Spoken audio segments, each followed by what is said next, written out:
And we're live. Okay, let's do it.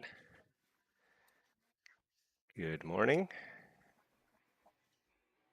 Getting things fired up here for some. Start our day with some twos with Pinky the Priest.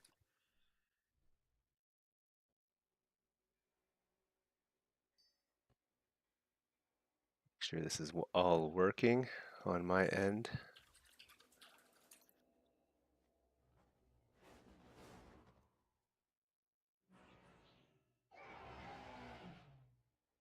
Right.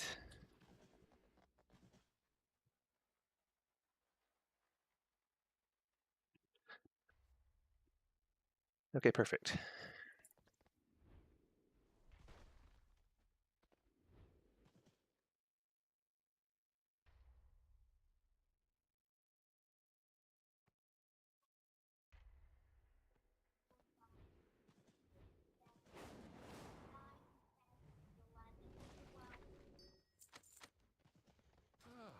Post some auctions.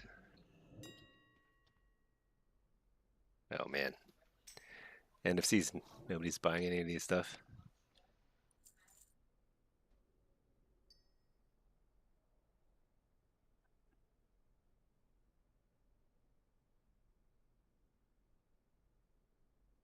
Wait, this sells for nothing. Okay, better just vendor that.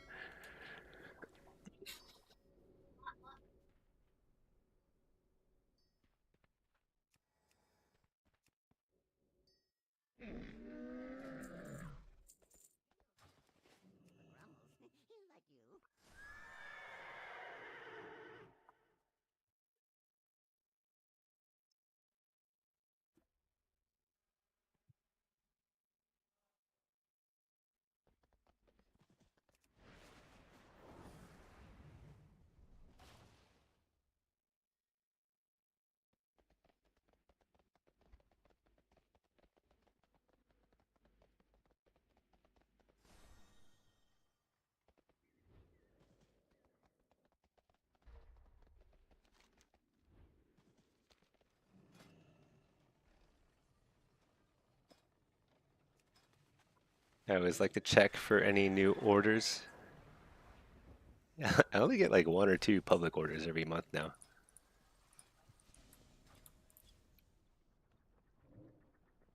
Hey, Farron. Good morning. How's it going?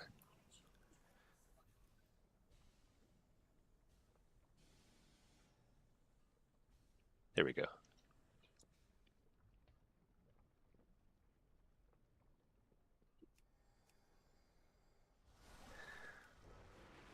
Let's see what the actually, let's just check the WoW news. I feel like I haven't checked in a few days.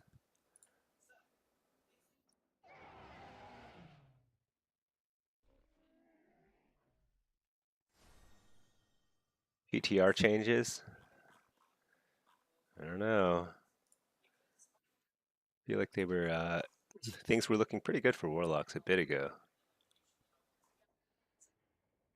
What's this? Just like a bunch of DK buffs. Pretty crazy buffs. Actually, I don't even know if these are like PvE or PvP focused. I mean, I know they're PvE focused, but will they affect the PvP build? I'm not sure.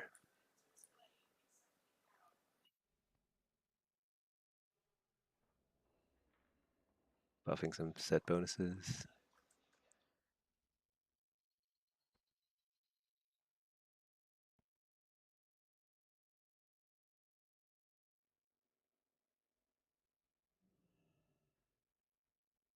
They're buffing monk damage. I don't like that. I feel like monk damage is already out of control.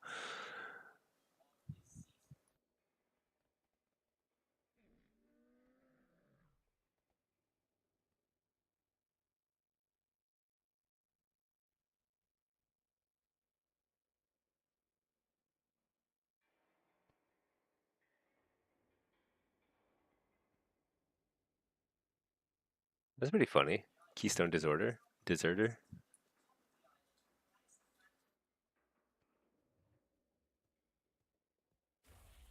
What's this? These are all the new PvE items. I guess they're just nerfed in PvP. Uh, not very many changes. Hey, honey, yogurt. No Warlock changes. Hey, Fearon. Yeah. So I'm not going to be streaming a whole lot this week. I've got family in town, so just trying to squeeze in a few streams here and there. Yeah, nothing here looks that interesting to me. It's hard to tell. I mean, there's a lot of set bonus changes, and like until I see the set bonuses in action, it's very hard to judge. I really don't like buffing monk damage though. I think monks do too much damage right now. Farron, you wish you could play Lock or Shatterpiece, but you just stay trained. You can't play the game and get really negative. So, just gonna play something else. Probably Evoker. You know, I think you should play whatever. Like if it's not fun, you shouldn't be playing it. So, I think that's the right mindset. Um, just go ahead and yeah, I think switch it up. I think Evoker is I think you get trained a good bit, but you have a lot of abilities that let you free cast. Like you can't be interrupted as much. Also, you have more like lots of schools of magic, so you don't really care if you get interrupted that much. I have not played a lot of Invoker, but it seems really good to me. Honey Ogre, do you think the new Warlock set bonuses will change the playstyle a bit? I think it's possible. The Hellcaller changes seem like Hellcaller Affliction will be decent. Um, it's hard to know because what really matters is just sort of like how everything is tuned at the end. But some of the changes to Hellcaller in general, I think, make it a lot more attractive to me as Affliction. Because right now everyone is just playing Soul Harvester.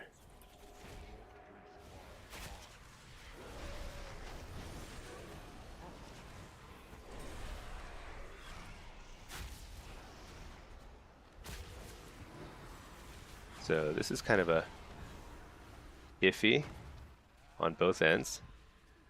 I think, did I kill him? I think I killed him. They were super aggro. That priest was 8 like 20 seconds of CC. Identity Crisis continues. Might level out your DK. Might you'll see. I think DK is really solid. And if you know, but the thing is, like DK, you're gonna feel pretty squishy and as DK as well. Very odd positioning on enemy's end. Yeah, they had the high ground. We started retreating from that, and they just invaded our territory and died. But you know, I think like I think that's probably I don't know. That probably works pretty well. Priest playing super aggro, trying to get some CC, but it's risky because if they get CC'd instead, then they're like in a position where they can get re CC'd over and over again. It kind of comes down to like, do they time their fade really well, or you know whatever. But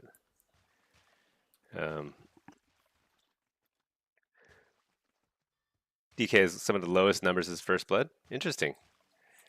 I attack DKs a lot, and I think a lot of melee classes will train DKs in the melee matchups, but DK is very strong in general.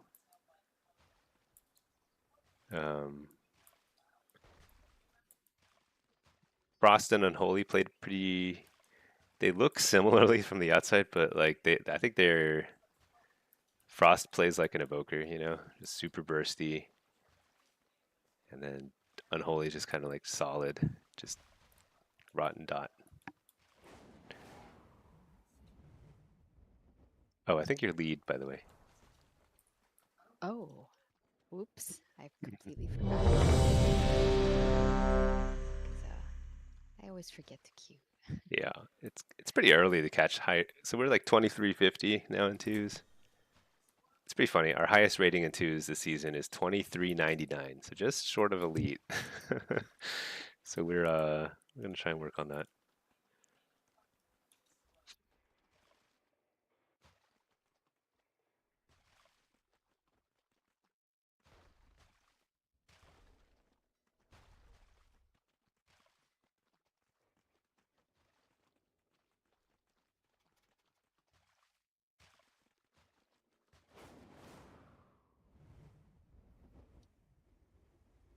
Unholy. It's a melee warlock shadow priest. Yeah, DK is good. I've never seen a season where they're just outright bad. Sometimes they're not like super strong. They're kind of like middle of the pack. I think Blizzard does that on purpose because when DKs are really strong, it just is it's kind of the same thing with any melee class. When any melee class is extremely strong, and this happens a good bit, it's like so unfun for everyone else. Whereas if something like hunters have been really strong for a while, but it doesn't really like it doesn't make everyone angry in the way that when like a warrior or a DK is OP. Uh, just because it feels so oppressive when a melee is like overtuned and they're like face rolling over you. I think DKs are always pretty strong though. They're pretty bad right now. I mean, they're not the best. They're like B A tier, middle of the pack, but they're not the worst for sure. And they work in certain comps. I guess they're not as flexible comp wise. That's one thing about them. Any melee, yeah. Ret. The thing about Ret is always extremely extremely good. Uh, but it except for when it's like super OP, like when like there was like that Ret apocalypse a little while ago. It's super annoying. Everyone was playing Ret. But when Ret is just simply S tier, which it usually is, then it's okay. It's not like annoying in the same way. So Rets kind of slide by. They sneak by without getting major nerfs in the way that ARMS and DK would. Hey Solaris, Stinky, what lock spec is looking strongest for Season 3? So I haven't played the PTR, so I'm not sure yet. But at least on paper, all the changes seem really, really good uh, for demonology. I mean, demonology looks really, really good. Um, but the changes for Destro and Affliction, they may be good. It kind of depends on how the tier set shapes up. A little unclear. um, but I think overall Warlock is looking pretty solid for Season 3. But there's still a month left, and they do a lot of numbers tuning in between here and there, so it's kind of hard to say right now. Let me see. Honey Yogurt, you struggle versus DK since they can grip you away from the range of your demonic circle. Yeah. The thing is, though, the funny thing about DKs though right now is like, um, they can do that, and it's super annoying, and you end up having to like completely reposition uh, around wherever they're situated. But you can out damage them, so uh, you can actually stand toe to toe with them and force them to run away from you, depending on your spec, I suppose. At least as Demo and Destro, I feel pretty good at facing into DKs.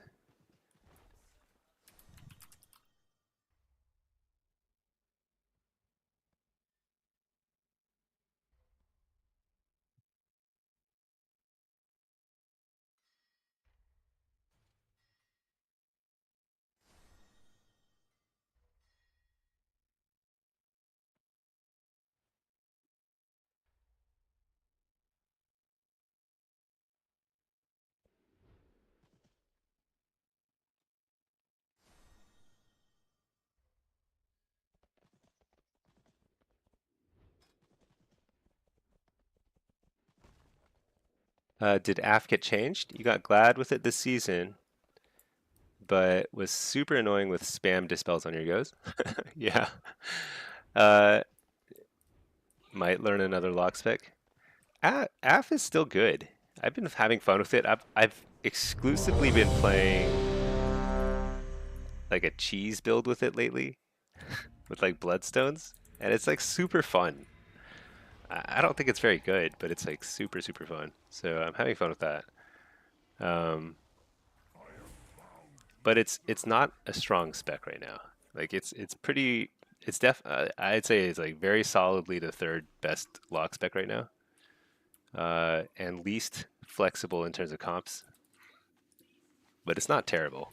It's probably on par with DKs right now.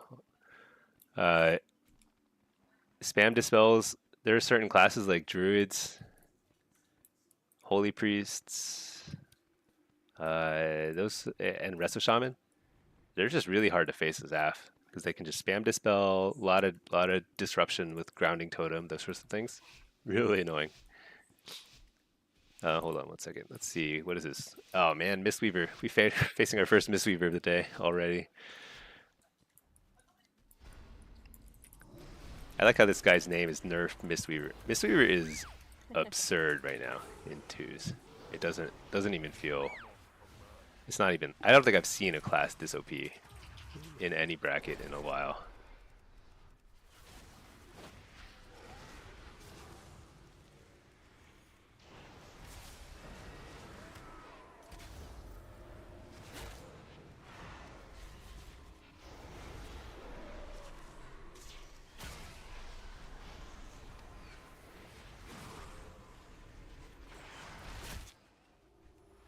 Interrupt the healer.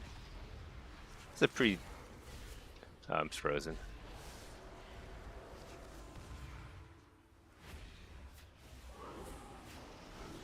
Oh, want to just pop everything there? Yep. I'm on a Mistweaver for now. Boarding, Healthstone. I think we're done here. Yeah, wall. Oh shoot. Um, actually, let's check the data. How is the Mistweaver data these days? Because we haven't been playing a whole lot the last few days. Because we got family in town. But here, 2v2, 2400 healers. Yeah, it's still Mistweavers are 80% of the 2v2 bracket right now. It's crazy. Like they don't even have to. It's like the absolute easiest way to get elite is you simply create a Mistweaver monk and play twos. Um, it's hilarious. You had to play rogue, luck, paladin. It's the only viable comp. Couldn't even use another healer. Yeah, I think rogue and luck are still extremely good together. It's kind of affliction's only really good comp. I think you can play with other healers, but maybe it just depends on playstyle. I don't know. Paladin's good though because it'll help with all the melee. I don't know how are we feeling about the twos bracket. I feel like we like to play twos, and then as soon as we encounter a Mistweaver, it's like, ugh, like now we're gonna face him again and again, and we have to work 3 times as hard to win maybe 10% of the time. So let's see. Hey Cars, how's it going? Lucky Chance. Good morning. Good morning. You went from 2350 to 2250 in threes. Your healer called it quits for the season. Oh man. Yeah. I think I don't know. I've been like bouncing up and down in threes, but I've been playing with a lot of random people, a lot of random comps. I've been from 2490 down to 21, back to 2270. I don't know. It's whatever. Um, I think like the only way to really climb is like to just settle into one or two comps with like just a few steady players. I guess the whole point of LFG is to eventually find like a group that you like queuing with. Um, but I don't know. Solo shuffle. That's why solo shuffle is like so much fun. just don't have to deal with that. But like Unbeatable. I've been queuing with everyone, Rand. I think like now that there's only a few weeks left in the season, when I do threes, I'm gonna do with people who are similar rating. Because I've been playing like when I was 23, I was playing with like 21s and stuff, just to get queues. But I think you have to be pretty picky so that you're always playing with somebody who's around your rating. Very silly. Uh, Fjern feels bad in sub 1K brackets. I mean, it's just a matter of practice and time, you know. Sub 1K just means that you are still mastering your classes, you know. Um, Learning rotations and things. It's like you don't, you know, that's the most important thing. Learning a rotation as well as possible. Um, there's nothing fancy required to get out of there other than just simply playing a lot, which because it's a tough game.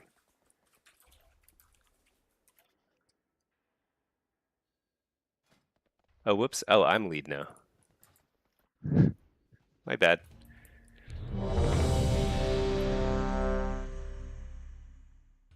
LFG is tough. Yeah, LFG is very silly. Ugh, these guys again. Same map too. Um,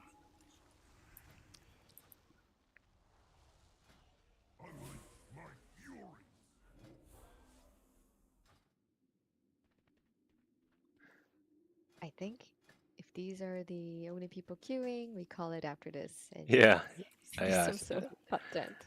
so I'm gonna throw on some mastery gear. I don't know. Okay. That makes me squishier. Uh, I think you're gonna get one shot. Yeah, I think I'm gonna get one shot regardless. So I actually Okay. think like I don't even know what I'm thinking. Pussy bragger. Yeah, why not? Yeah, Can try whatever. Just feel like it's the last game anyway. yeah. I can't remember the last time we won a Mistweaver game this season, or at least since they buffed Mistweavers a ton.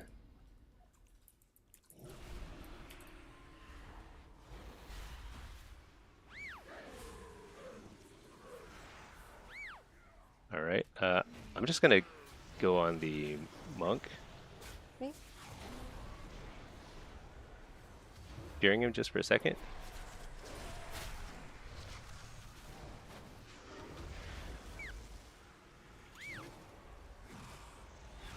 I'm just damaging through the. Okay.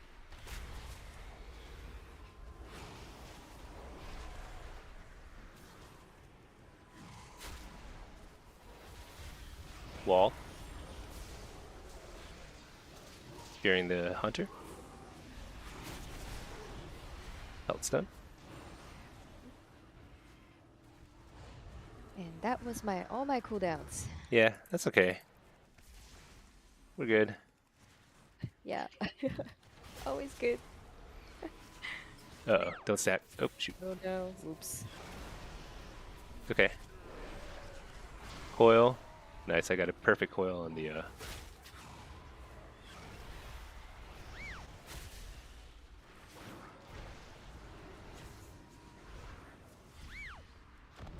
I'm just trying to keep pressure up here.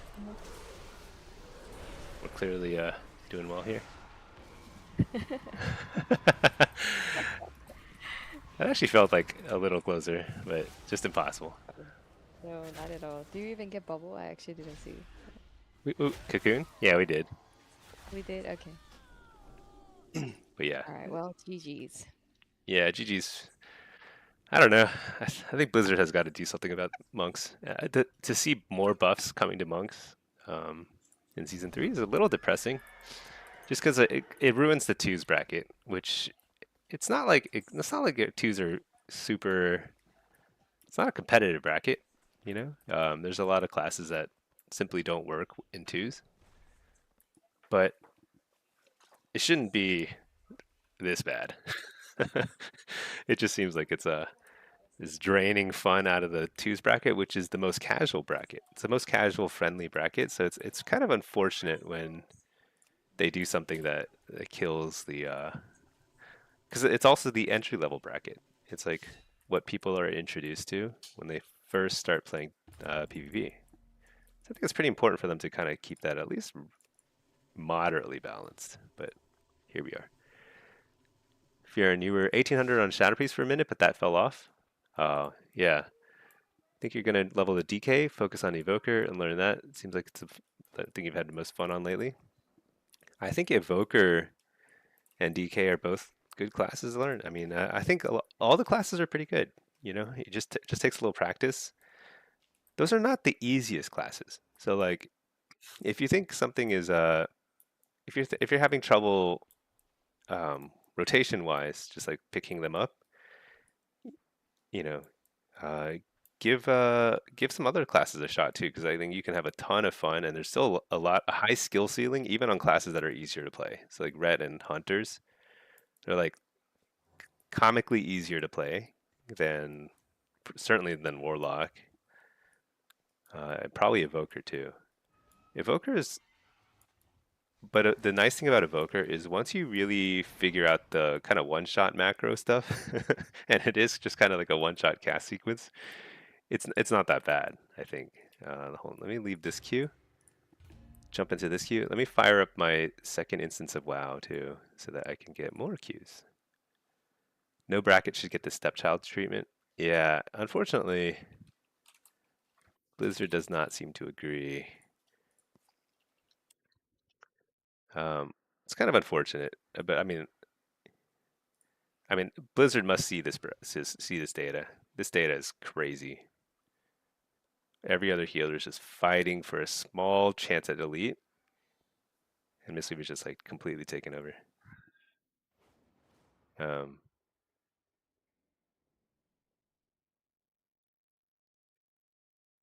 their win rate is 70%, and a lot of those losses are probably to each other because the entire bracket is plagued with them. So it's kind of funny, I guess. All right, let's load up our EU account while we are in queue here. Pinky has retired from twos for the rest of the morning because it's no fun. Solaris, the hard part is finding consistent players. You play the same rogue the entire season. Yeah. Also, it's the hard part is finding consistent players who also have a playstyle that matches yours. Um, there are plenty of good players, and some of them play to carry, like they do a lot of damage, and some of them play to not die and just like control and just try and find a one little setup every now and then. I'm definitely in the former camp. I'm like, I just want to like blast and keep the other team on the defensive. But if my teammate, and I find that more commonly, you'll find people who are just like, they just want to CC and like not even do any damage. It's insane. And they can get pretty far that way. But it's just like when I'm like trying to push offensively and my teammate's playing very defensively, it's like it doesn't work. So that's part of it. You have to find people who are like on the same page as you, and then you have to find people that are consistent and also that just won't get upset. LFG is full of people who get upset so easily. It's like comical. All right. What was I going to do? Oh, yeah. Firing up their EU account. Where is it? Here it is. Fjern. Friends group is Hunter, Ellie Shaman, and Resto Shaman Priest, Druid Rogue, DH Mage. So second Hunter would not be great, and you're not a big fan of Ret.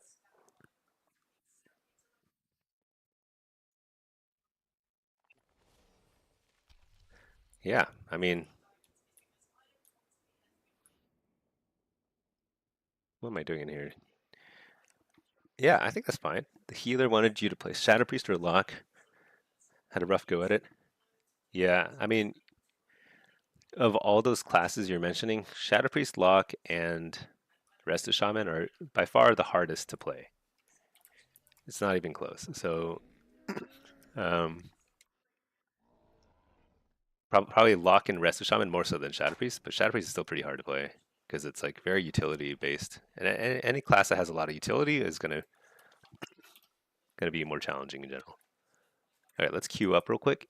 What was I doing? Some Destro? Let's do it. Let me also fix the audio on OBS 1 second. Because when I run 2 instances of WoW, things get a little wacky. Uh, I don't know. I don't know why it's so hard to fix.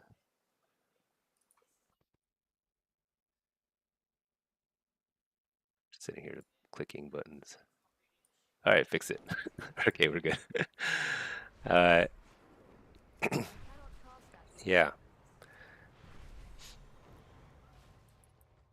I think the one positive. So even though it's kind of sad that twos has become like a broken bracket, solo shuffle and blitz are not like that. I mean, blitz has some. Let's take a look at the flavor of the month stuff. Blitz. So healers actually monkers are very strong in blitz. That's true. I don't think this data is totally right. Actually, I think this last day maybe is like kind of wacky. Otherwise, people are bouncing between 25 and I guess shaman is pretty tough to play in blitz because you have so low mobility. Presvoker being lowly represented here, I think it's totally not right. I think it's just only because there's probably not enough people playing it. Let's look at this bracket. Priest is very high. This doesn't make sense to me at all. This doesn't seem to reflect what I experience. But maybe I mean the data doesn't lie. Got quite variance here. Range. See, range is like tighter, a lot tighter. Melee, yeah, ret and warrior are just very strong. But rogues can carry harder than any other class, and they're pretty underrepresented here. So I think like this data is like you kind of have to read into it a little bit because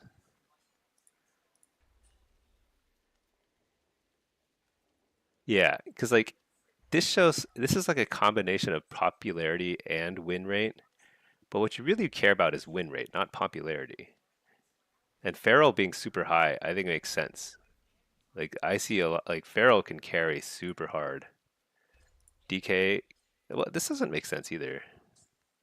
Why are these numbers so perfectly round? Exactly 2/3? I mean, this doesn't make sense. I think this data is just not right. There's not enough data or something. Solo shuffle. Solo shuffle data is probably more complete, and this looks right. Warrior, Ret, DH, totally dominant. However, if you're the thing is like the stuff that's less dominant is simply harder to play because if you play it well, you can do really well. So, but yeah, range is more balanced right now. Melee might be a little less so because like enhance is super low, outlaw is low. That makes sense. Survival being low is just because it's harder to play. Nobody plays RBGs. Threes, yeah, warriors are kind of dominant at threes. That's just true, but it's not like 90% dominant. It's like just strong. Cantus, you mean a really good rogue is not in the 2100 bracket? I think that's true. Really good rogues can solo carry basically every single map. So like most classes, if you come out of your placement games and you just have a little bit of bad RNG in your placement games, most classes in Blitz, you're gonna have to work pretty hard to get out of your like 1600. If you're normally like a 2.4 or higher player, and you get placed into 1600 games, you're gonna have to work really hard to get out of there, unless you're a rogue or a hunter, because you can make bigger plays than other people can, just due to mobility and stealth. I guess druids and rets can too, just because they're so good at the peeling off and doing 1v1 stuff. But that's just kind of the nature of blitz. But if you're good, you will climb in blitz. It just takes time. Lucky warrior might be a good fit for you, Fionn. That's actually a good point, Lucky. Yeah, if you look at what your friends are playing, Warrior is. I mean, the thing is, Warrior slots in well with a lot of comps. You can play with melee, you can play with hunters, you can play with, I mean, ranged, melee. You can play with any healer. You can even play a tank if you're doing blitz and like you just like you want to. I mean, you don't have to, but there's a lot of flexibility with warrior. And Blizzard wants warriors to be very good because Rets and warriors are just the most popular classes for people to play. So they're always going to be good. And rotation wise, it's very easy. Positioning is it's a little more challenging than people think, but that's why the rotation's so easy. Like you can't mess up your damage rotation as a warrior. It's like pretty hard to do that. So you can focus more on positioning, spell reflect, fears, that kind of stuff. Cantus. Given current tuning, you think Holy Priest can carry well by button mashing and APM? It went straight to 2.8 because it always had more raw HPS. Yeah, I think Holy Priest. I think healers are honestly you can get to very high rating as a healer simply by being two things. I mean, simply by being a good healer, just doing raw output, and being at team fights. Like you'd be shocked at like how many like games I see around like 20 sub 2.4, even like 21, 2200, where healers are simply not healing because they're like guarding a base or whatever, and that's it's like incredible. If you're simply healing the entire game through, like you will climb if you're doing your healing rotation well and you're simply healing. And that's actually true for a lot of the team fight DPSers too. Um, I mean, I'm not often playing at lower ratings, but like when I created this fresh account and I was like playing some lower rated games, um, like both DPS and healers, like nobody who actually knows their class's damage rotations is stuck at lower ratings. Like it's simply a matter of like if you sat at a training dummy and actually started doing like decent DPS to a training dummy, you'll climb in PvP because the lower ratings are full of people, and this is actually true in PvE as well. If you queue up like heroic dungeons or M plus or M zeros or whatever, like just like easy content, you'll encounter so many people who simply don't know how to do damage or how to do healing, and not like I'm not saying like you have to be like world class at it. It's just like what is your basic rotation? Like there's probably a lot of people who are playing Lock and they never infernal, they just don't know it's like it exists, like that kind of like basic stuff.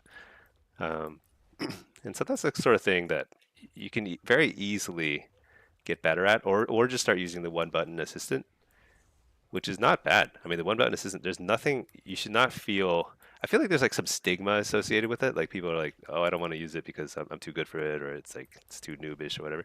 I don't think that's the right mindset. I think there's like a million other things that you can focus on to get better if you use it, and that's fine. Like you can just have better positioning and better crowd control, better use of defenses if you're not focused on your rotation. Some people are going to benefit from that a lot. I actually highly recommend it.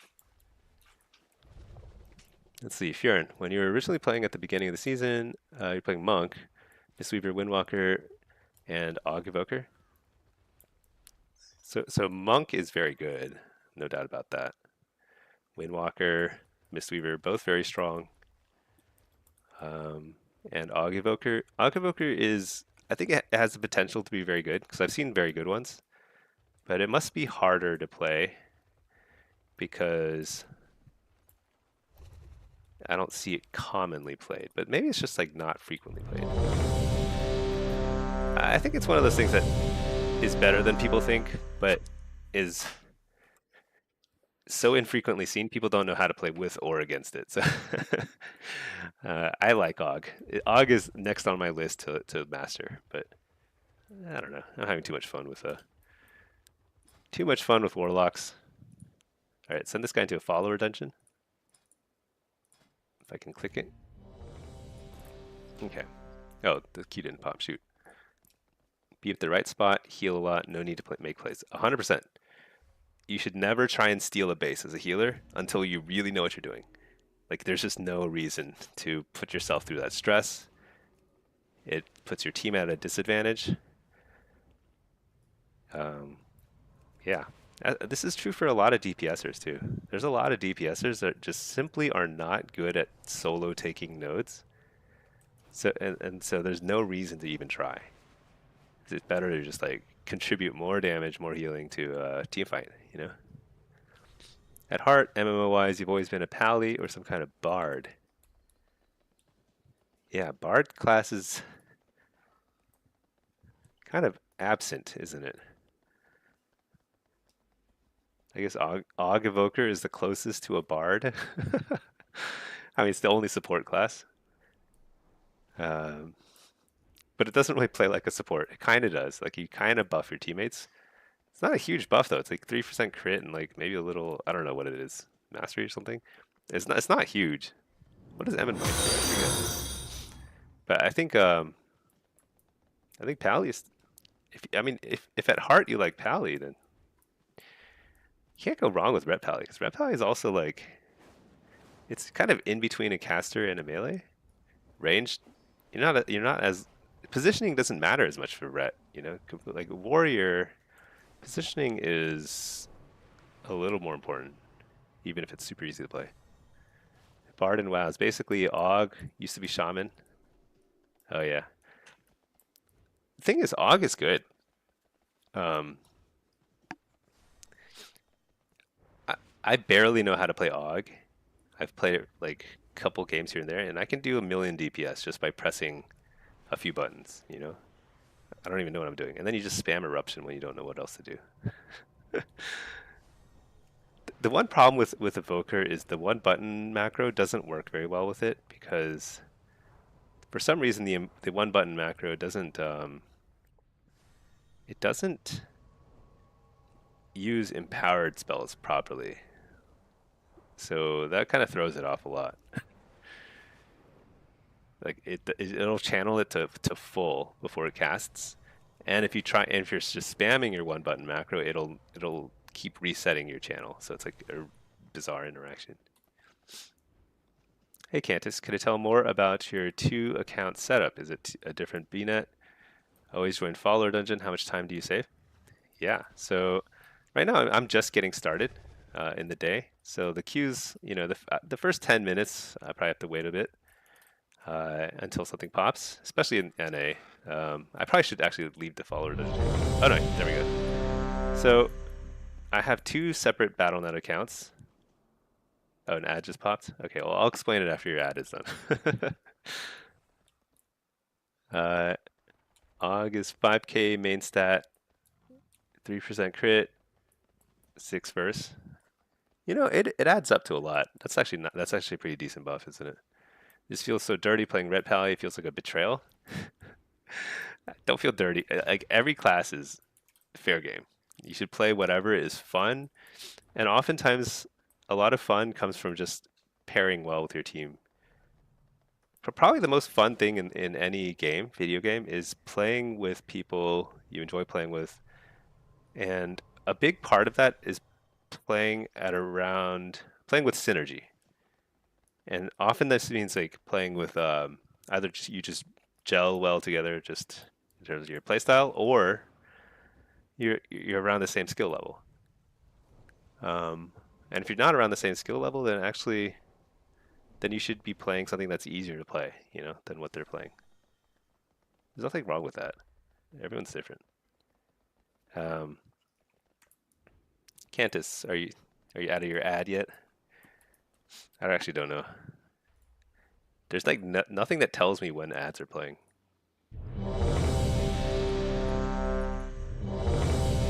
You're back? So I have 2 BattleNet accounts. You can actually do this with one BattleNet account. But you do have to pay for 2 different instances of WoW. Like you have to buy 2 War Withins, and have to pay 2 subscriptions. And you cannot queue on the same account, or you can't have 2 BattleNet or 2 WoWs open on the same account in the same realm. So this guy is actually in the EU server, but this guy here is in NA. So um, that's kind of the difference. Hold on, I just remembered something. Let me move. This is my NA, so you can see I'm in NA. uh, but yeah, but I have two separate BattleNet accounts. Is that necessary? Not really, but um, I don't know. For streaming, it's kind of nice because like basically when I put this guy in a follower dungeon, it pauses my queues. See that it says average weight 0. So those queues are paused. When I'm done with this, I can like leave the other follower dungeon, and then I will be I won't get an instant pop, but it'll be definitely a faster queue pop. All right, what am I playing? Blitz, Blitz, Hellcaller, no pet. I think that's fine. Not a lot of casters. I'll run Soul Rip. Um, Gateway Mastery is not bad. Should I run Bloodstone? Nah, let's run Netherward. Whatever. Okay. And then we'll probably just sack this pet. What am I playing? Channel Demon Fire? Okay. This is still a 2200 game, 2270. Yeah, it's pretty nice. I don't think it's a. I mean, it's unfortunate that Blizzard seems to encourage it, having two accounts. Uh, but I don't take the EU one seriously at all. And that's kind of where I can like mess around, try different stuff. So it's actually nice having multiple accounts. Um, but it's twice the cost, so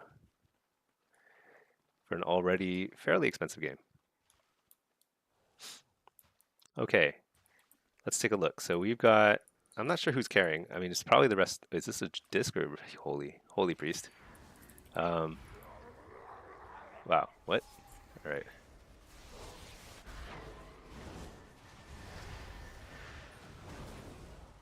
Oh man, I didn't see the reflect on the. Oof. Beard.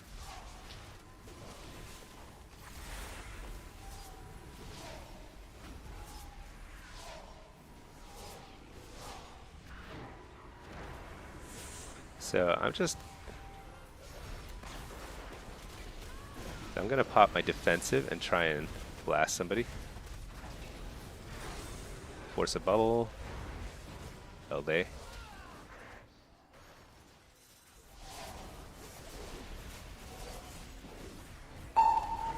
Nice. I faked the kick from the rogue because the rogue is sitting on me.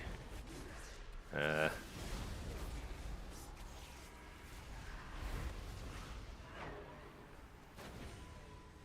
that's a nice vanish. But we'll clean up the kills here.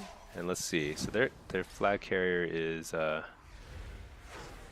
where is he? Oh, there he is. Um, I think we've actually got a pretty good offense.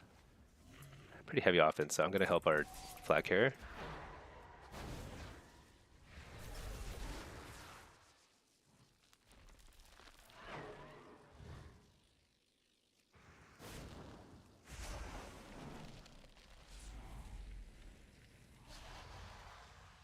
Ugh, so annoying. So flag carrier he is super alone and he's outrunning me. So he's actually like there's like no way. Like I couldn't peel or anything.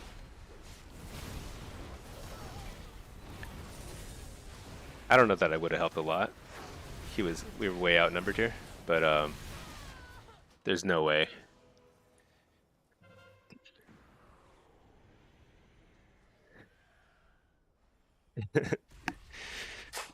That's okay. So I think both teams just committed heavily to offense. So we had neither team had much of a defense.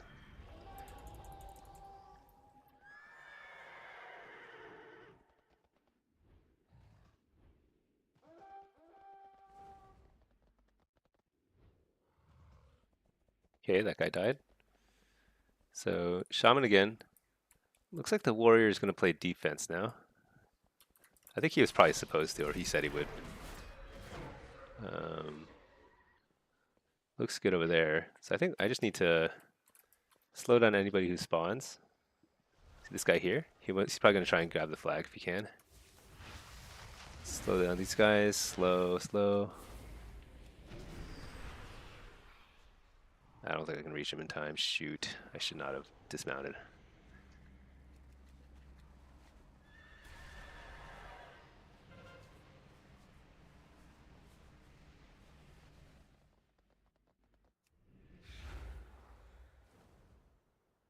Oh my gosh, I almost killed myself there.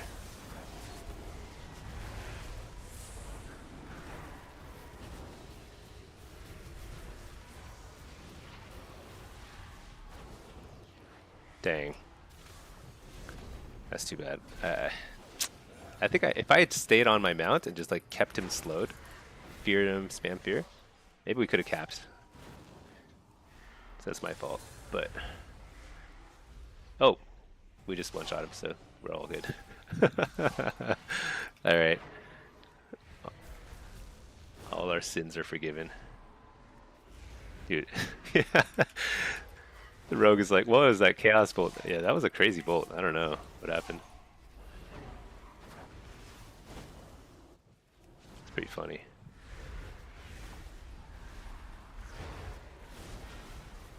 I don't think it was just me. I think I just must have connected us at the same time as somebody else. Actually, I hit 6.5 million. 6.5 million chaos bolt is pretty good.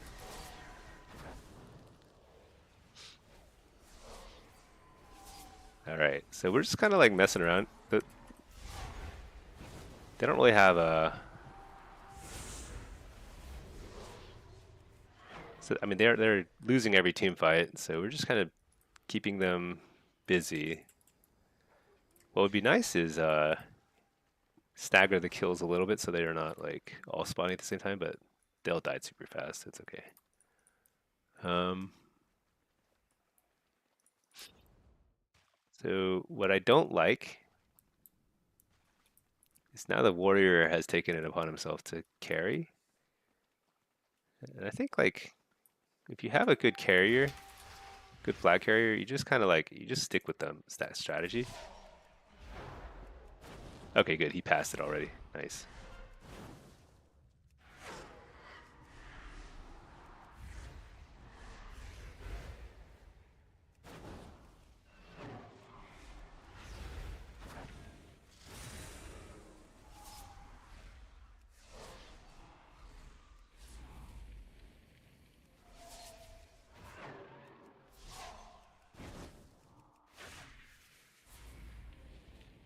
Um, I guess I'm on offense. It's kind of funny.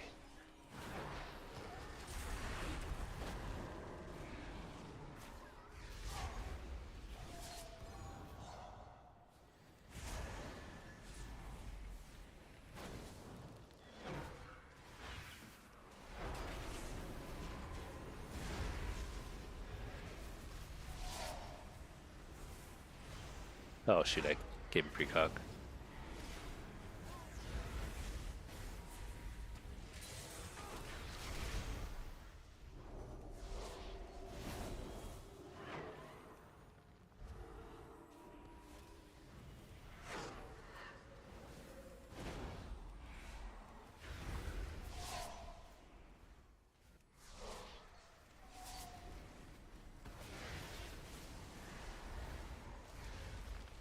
Oh my gosh. The DK and I keep like overlapping our kicks and giving him precog.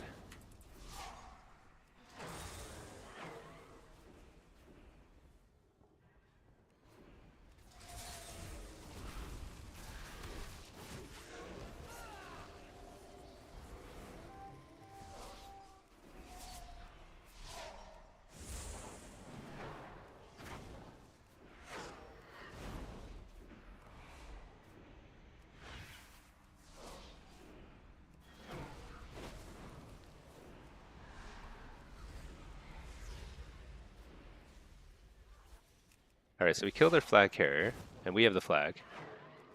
So things are possible here. But their flag carrier is going to respawn in a few seconds. Let's get out of combat here. Maybe. Slow this guy down. You always want to like dot rogues. Alright, there's a flag carrier. He's back.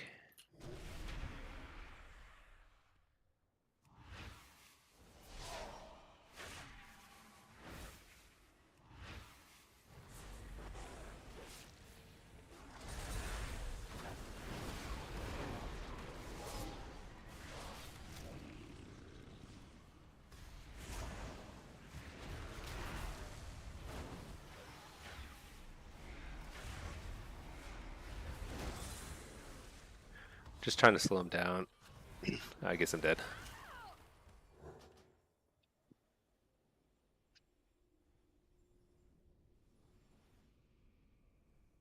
I'm not sure if we slowed him enough or not. It was hard to. Oh yeah, see that he's a. Our flag carrier is so close to capping, but I don't think he's gonna make it.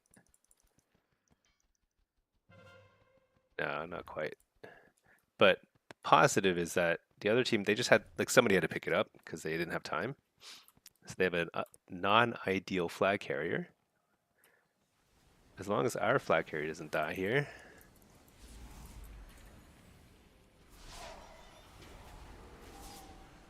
Return a flag and we cap. Nice. So now their flag carrier is here and our flag carrier is here too. So that's a disadvantage unless we can clear things up here. Okay, we're good.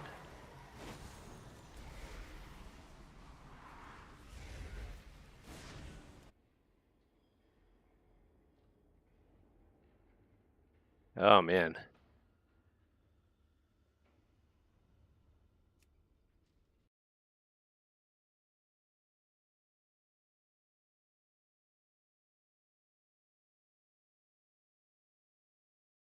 See, can you hear me? I don't know if our stream is still here. So frustrating.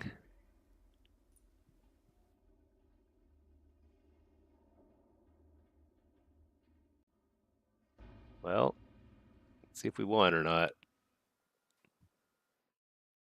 You hear me? Okay. Yeah, sorry about that. I think my internet's been so unreliable lately. I think we won. Did we win?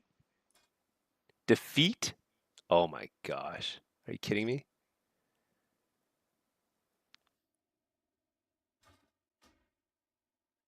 How come I'm stuck here? Can I not even leave here? Leave Battleground. How did we lose that? I mean, I we capped the flag and then I disconnected. We lost. Are you kidding me? Uh, that's no fun. Very silly. Very silly indeed.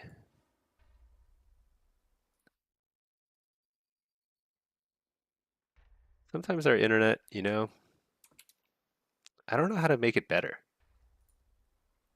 It really stinks. We were just starting to get rolling there too. Getting some queues and everything. All right, so we're in queue again. We somehow magically lost a game. Oh no, wait, we won. Games won, games played. Okay, we did win. All right, I was like, that's like crazy that they capped it in 1 minute while I was disconnected. Okay, could have been worse. Could have been worse. Let's queue up on this guy. Let's see, leave instance group.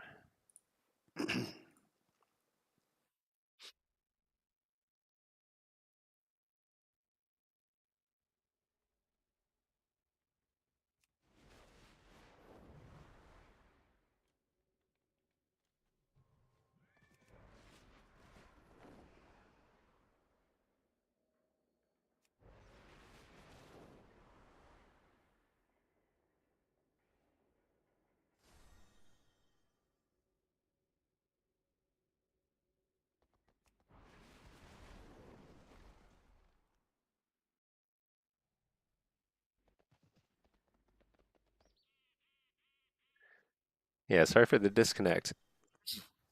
I just cannot get my internet service provider to be reliable. Very, very weird. It's always like in the middle of the day too. I wonder if they're doing like some maintenance lately, and like once per day, they're just kind of like disconnecting things, reconnecting them. Kind of bizarre.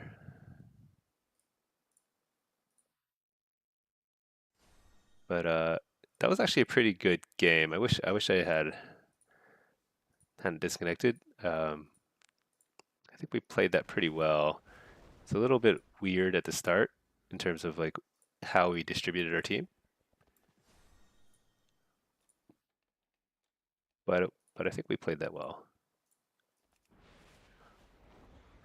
Trying now to get my audio fixed on my EU account.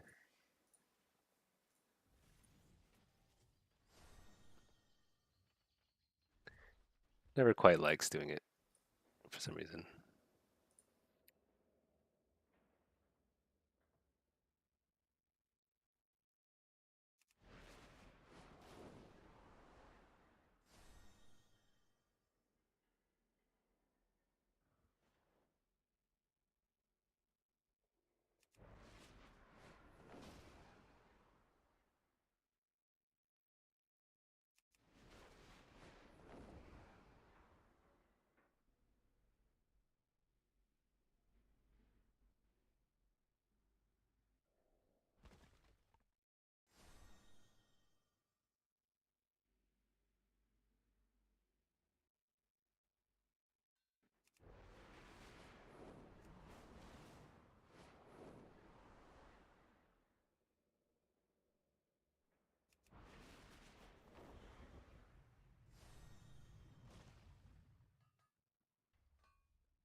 Let's see, how much of the chat did we lose? Decent bit. Pretty rough. But we're in queue. Now just waiting for some more games. In the meantime, I'm gonna fiddle with some stream settings. Let me know if you see any weird issues.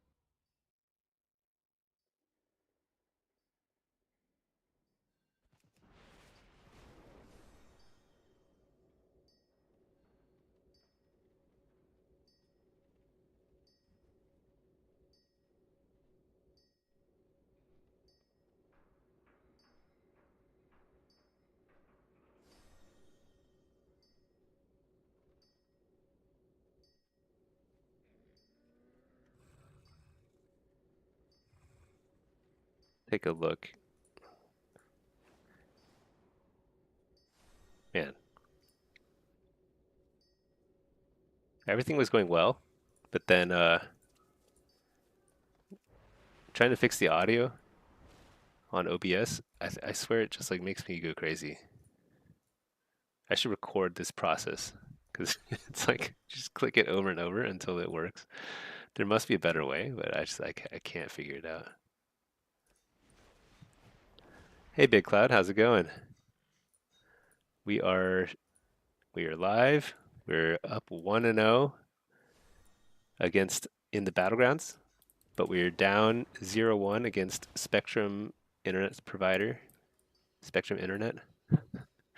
It's crushing us. But I think we're good now. I think this stream is looking solid. What I want to do is check out. Uh, let's see. What do we got here?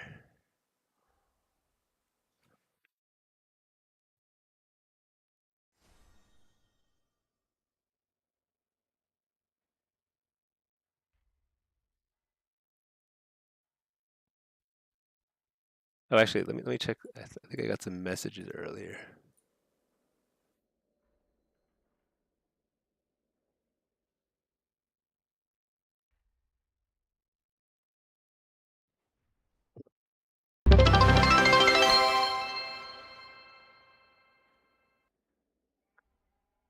Whoa, what's that? We get we just reached a sub goal. Nice. I, I don't think I see the message about the sub, but if you subbed just now, I do appreciate that. Cars, it said defeat, but my rating went up. Yeah, I'm not sure. Everything's a little buggy, so whenever I disconnect, sometimes everything gets a little buggy. My chatbot may not be working, but I do appreciate if you subbed. Thank you so much. Is that you, Eddie Zorn? Uh, hey there, you just made a demo 3 days ago for the first time in your life. Just hit 2200 in threes? That's not you? Okay. Oh, nice. Oh, cars, thank you for subbing. Oh, there we go. I'm seeing some like sub stuff now. Um, Eddie, yeah, well, congratulations. That's huge. First time ever playing demo to 2200 is really impressive. Yeah, I hope that video helped. First time ever playing a caster, period? Wow, that's really good. Well, that's awesome. Awesome to hear.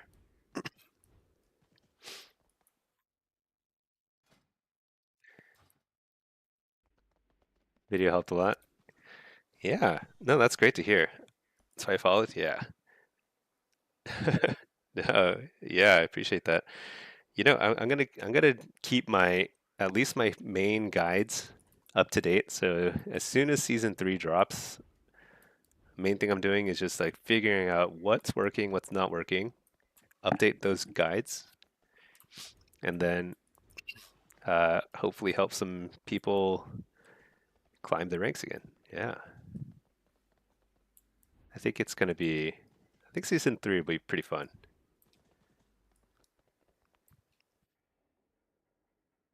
Let me see. This is still can't get the audio to work on my EU account, so I don't know. If that queue pops, I may not even take it. But it's starting to get later in the day in EU, so sometimes it doesn't really matter.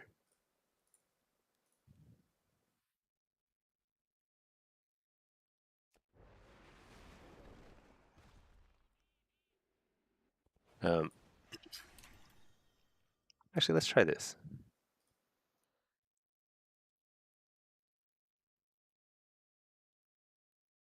Okay, I fixed it. There we go. All right. We now have audio on EU. We're in queue and EU and NA. Solid. Yeah, that demo guide has held up pretty well, I think, because I'm still using the exact same build for demo. Affliction and Dash are a little more complicated because there are so many different ways to play those specs. With demo, it's pretty straightforward. There's really just one solid build, a couple points you can change here and there. Um, but that might change next season. We'll see. Because I think next season there's going to be more. Wait, what is this? No, no, no, wrong spec. Um, there's going to be other viable paths on the demo tree. Because right now this is the build. Like you will play this in every single situation in PvP right now. But next season we're going to see some. I think we're going to see some immutable hatred. Oh yeah, yeah. You can play Diabolist or Soul Harvester. They're both very strong. Actually, Diabolist is probably a little better in threes depending on who you're playing with. Um, yeah, that makes sense. But the tree is the same, and the playstyle is the same. It's just whether you have Howl of Terror or you have Coil. H-Pal Frost Mage demo. Yeah, because then you're not going to be DRing your Howl of Terror at all. But I usually play with a priest, so I find I get a little less value out of the Howl. Oh yeah, yeah. I think that's yeah. If you're playing Howl, you want to get Nightmare for sure. Over here though, I'm kind of curious because next season, I think Immutable Hatred's getting a big buff. So is the node leading up to it, Demonic Brutality, and I think that might make it. viable. But the question is like, which talent do you give up? Because all of these are really good, and it's very possible that Dread Stalkers are less emphasized next season. And if that's the case, that opens up your tree a lot. You can get this, you can get this. Um, Also, like there's like I mean, it's even possible you give up demonic calling. You know, that's like depending on what the situation, because you might want to get the rain. There's going to be an ability that replaces Reign of Tyranny, which is going to be Master to Summoner. You need to take that. Pact of the Imp Mother might be a really good option because it's moving up to this node, which is a lot easier to access. But then it's a big question. Like, what do you give up for that? I don't know.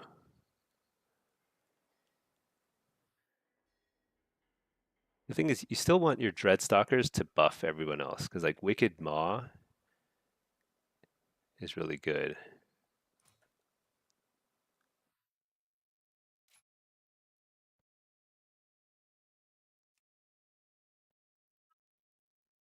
It's kind of hard, but to be fair, up until the very top of the ladder, one or two minor talents aren't going to break the build. Yeah, I think that's right. There's a lot of even at the top of the ladder, playstyle matters way more than talents. Talents help a lot. I mean, talents like you have a lot of room to change your build, and there's not like min maxing in the same way that there is in PvE. PvE, it's like when it's a scripted encounter, there just simply is a better build every single boss fight, um, a best build rather. But in PvP, your playstyle will change depending on who you're facing, who you're playing with, and that'll influence your talent choices a lot. And so actually, there's a little more adaptability and variability in PvP. Hey, Brandon, started demo last night. Have no idea how the rotation flow works. Um, so the guide I made, I would check out the guide if you haven't yet. If you have checked out the guide and it's still not clear, I might need to make. I do think I may need to make a separate video that's just like showing the rotation over and over again. But it's pretty simple. I mean, like basically, it's just you keep the stuff on cooldown. Gloomhound, Dreadstalkers, um, and then you just like you Shadow Bolt or Power Siphon Demon Bolt to get shards, and then you hand a Gul'dan to spend shards. That's it. It's 100% of the rotation. Um, you can actually learn the rotation pretty well by using the one button assistant because it actually works well with demo. So you can, or maybe I haven't tried the assisted highlight. Let's see what this looks like. So assisted highlight is going to highlight what I should be casting next. So it suggests Felguard first, which is a pretty aggressive opener in PvP. I would not do that, but like I would use it. Yeah, this assisted highlight is probably not bad. Try turning on this talent here or this option here, and then see what it suggests, and just use it on a training dummy until you have a good sense of how you cast. And it should work pretty well. In threes, it's more about figuring out how to beat the DH, LE, and Thundercleave. Yeah, that's all you face on you. I mean, that's like so the entire ladder right now in threes, at least in an NA, is just very similar. It's like a lot of LE melee and then mage melee. Mage and LE are just totally dominant, so everyone else just kind of plays around that. But there's a decent bit of caster cleaves. Like demo plus any caster works really well if the other caster is like semi competent. Demo's really supportive, helps set up stuff. Okay, let's see. What are we doing? I've got my Destro spec. Camera's all wacky. Um, Loadout is super bugged because yeah, it's super bugged. Okay, here we go. Here we just need to make sure somebody's sitting on the base. So there's 2,300 games, so kind of assume somebody here is willing to sit, but sometimes I just get stuck sitting. We'll see.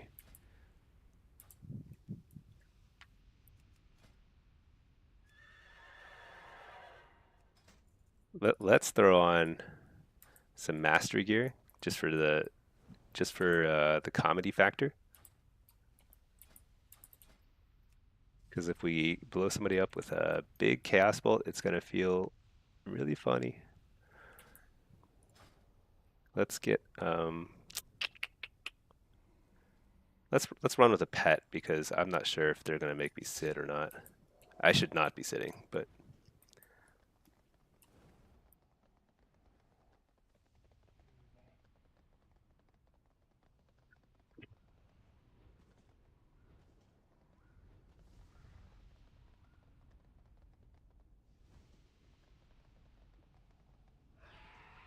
let's see.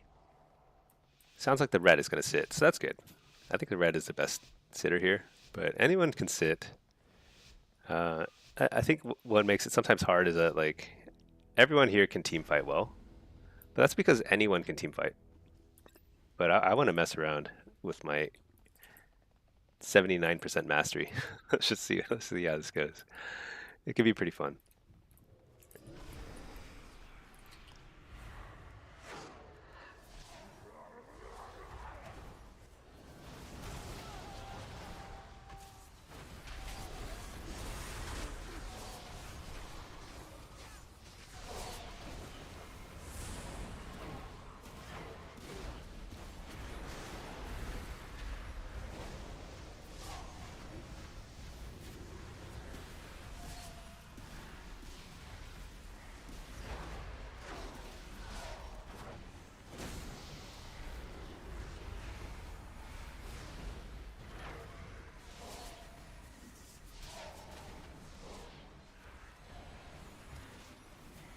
Oh shoot, that guy's got reflect on.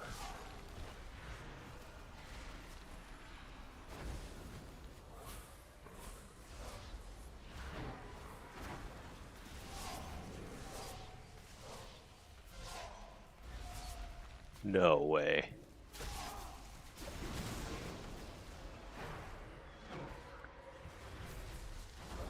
That's insane that they took the flag.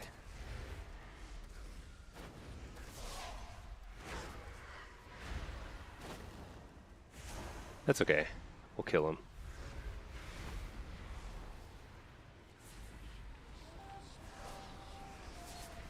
Oh, we got the base. That's more important.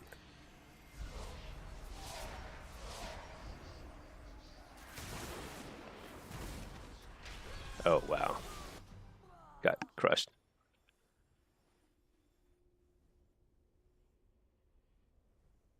Let's take a look at the damage meter. Yeah, so I'm pretty squishy, as you can see, but I certainly do a lot of damage. So we have to force, so we're in a position where they have the flag. We're ahead a couple points, but nothing. Okay, they capped. So since I'm the closest by far to getting to this base, I need to try and get this base. Who's that? Yeah, this dude's coming. I'm actually out of.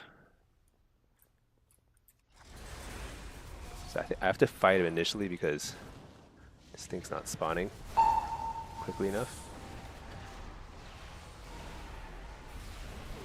Oh shoot, did I just kill myself? I think I killed myself with touch of armor.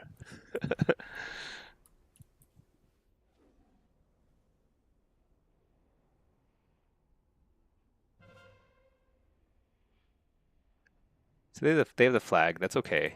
The more important thing is we need to spin this base, get that base. Looks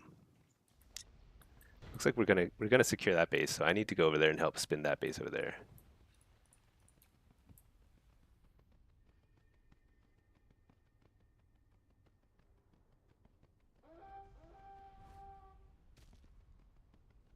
I love this turtle mount though. It's so good. That weak little tail, the way it like bobs on the ground. So funny.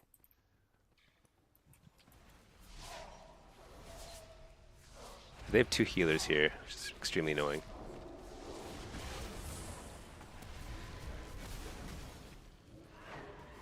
he kicked me there, but that's crazy.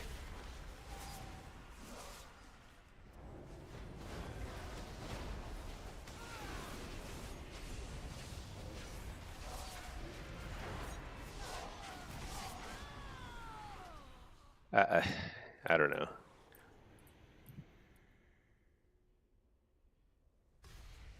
It's like baffling to me that uh, we're like we have like a lot of pretty good spinners.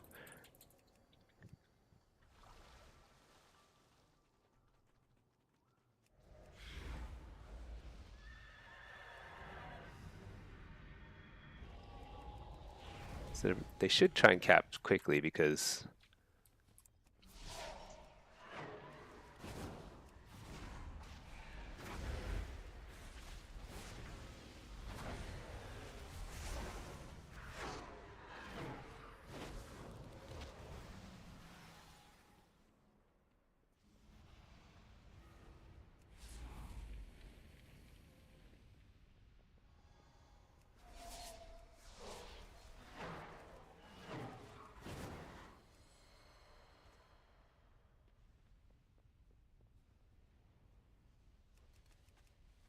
so they will cap it in a second here. They have to. If they don't, I don't know. I mean, I think I feel pretty good about that too, because like we're ahead by 170. I think it'd be really hard for them to time the cap so that they win at 1325. Because we'd be at like literally 1495 or something like that. Wait a second.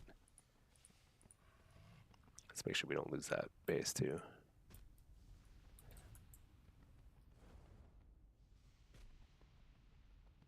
11 stacks. Wait, they're going to cap. But I need to make sure we defend this.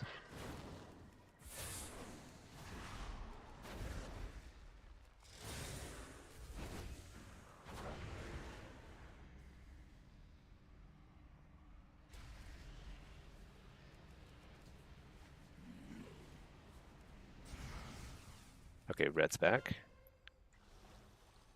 All right, they're getting ready to cap now. So I got to get over there. Actually, let me go to the other side. Oh, shit, the hunter's going there. All right, let's go over here. Flag has been captured. All right. So they have a healer here. We have a healer.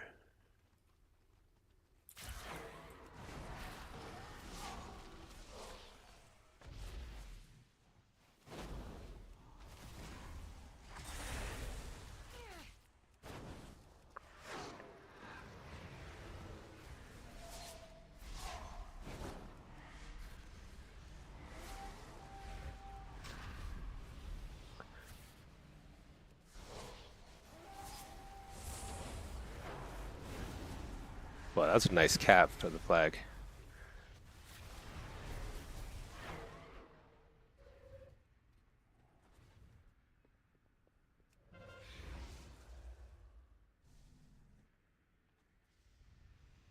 All right, we've got a tanky looking tree or a cat who can carry the flag. Do they have a DK? They don't really have a DK. So we're in a good spot. As long as this guy knows the cap at 1325.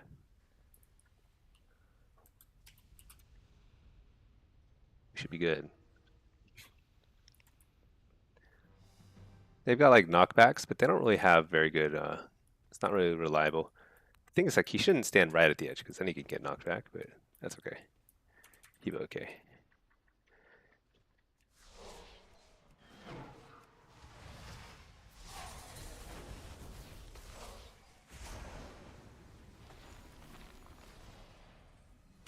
They're trying to take out our flag. Our flag carrier is too far. That's like really bad positioning. Because like, because they don't have a good way of like.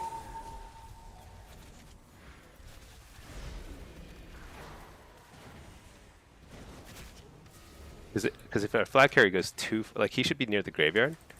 A super safe place, very easy to defend it.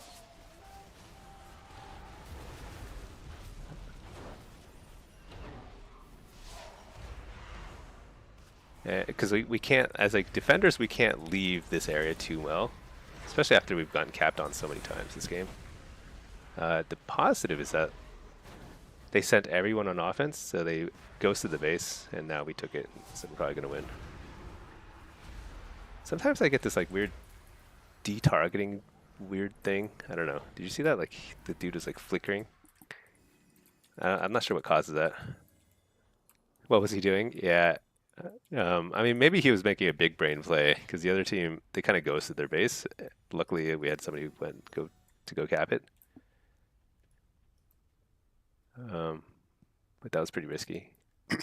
Yeah, when you're holding the flag, you kind of want to hang out right here near the graveyard. It's a few reasons. First, you can't get knocked off the edge.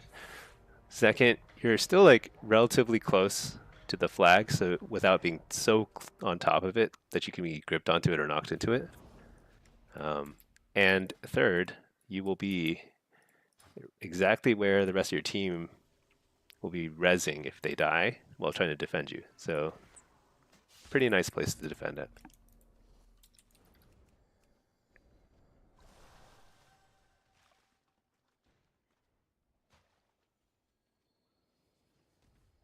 Because if you kite too far, then in order for people to defend you, they have to decide between defending you or defending the base.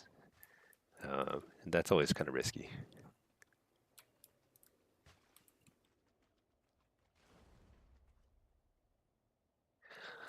I'm also realizing I'm playing with one coffee in me. I don't know.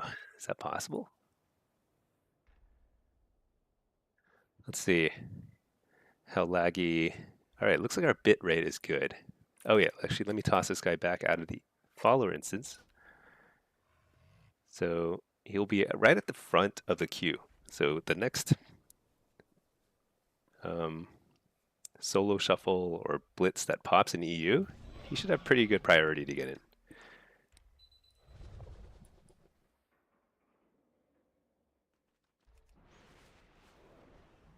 Let's check our mail, and then let's see. I haven't done anything in Undermine, and I think I just have one more. Yeah, I just have Venture Company. Got to help out the Venture Company, and then I think I'm done in Undermine unless I want to do the Dark Fuse rep grind, which I'll be frank, I don't want to do it. So I think they're going to buff the rep gains soon, so maybe I'll do it once they buff that. But right now it seems kind of unappealing. The cartels are always hiring temp workers to pick up odd jobs. See if you can lend a hand. Come back for more. Welcome to the best place ever. Venture Company. I agree to work for you. Don't let them work you overtime.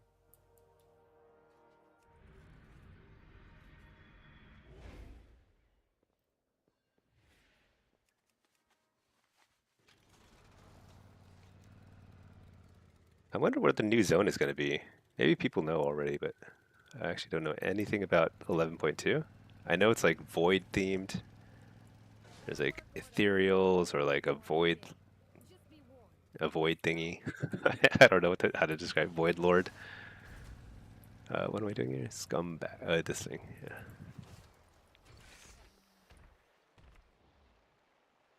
What's this? F. Huh. Can't vacuum it. Alright, whatever.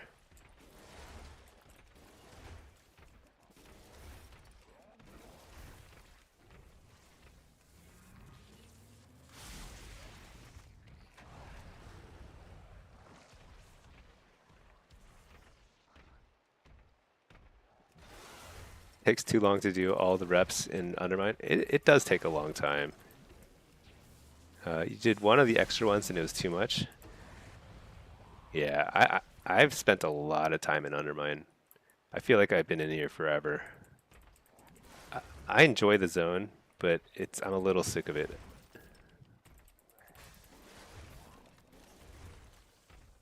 But I'm not usually a rep grinder. I only started grinding reps more in Dragonflight and War Within. Man, you know why? The reason why I do a decent bit of it is purely because of solo shuffle. Because they added solo shuffle, I'm like sitting in queue so much. Because I play a lot, you know? That was a nice stun by this NPC. Um,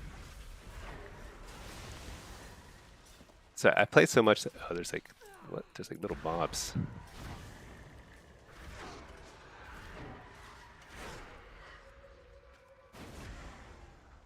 Um, yeah, when you're sitting in queue for like 30 minutes, you know? Big Cloud, you have 85 exalted reps, and you didn't even play the last expansion. How do I check that?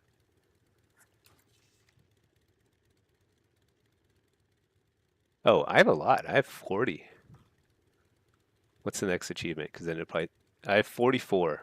44 exalted reps. That's actually, dang. You know what? I'm about to finish Venture Company. I'm gonna get it. So many achievements. Whoa, Bushy. What is this? A raiding party? Thank you so much for raiding. I actually have never been raided in my life. Bushy 25? Thank you. I actually don't know who that is. I appreciate that. I love raids. I don't even know what it means, but here we are. For those who are new, I play Warlock. A lot of high-rated rank 1 PvP. And we're in queue in North America and EU. You sent him? You're a lurker? Oh, Seabeef sent us. Let's go, Mr. Locke. Oh, thank you, Bushy. And Seabeef. I appreciate that. Welcome, welcome. Right now, we're just waiting in queue. Blitz and shuffle. A rank 1 Warlock you'll hit follow? Yeah. Yeah, I also make guides. So if you want to learn how to play Warlock, I make check out my videos. What's my command? Videos. Learning demo using my guide. Oh, nice. CB. Yeah.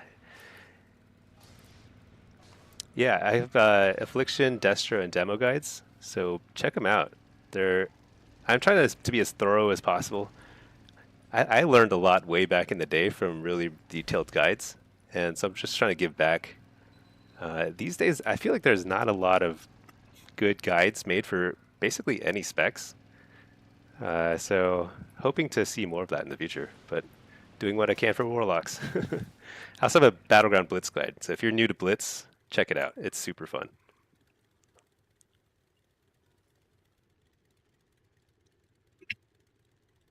Bushy, let me follow you because I'm going to check out your stream in a bit.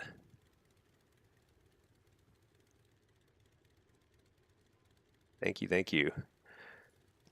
Yeah, unfortunately, you caught me while I'm in between queues. EU queues are very slow right now for some reason. You play demo, Affy, and a lot of stuff. Nice. I've been playing a lot of Affliction lately.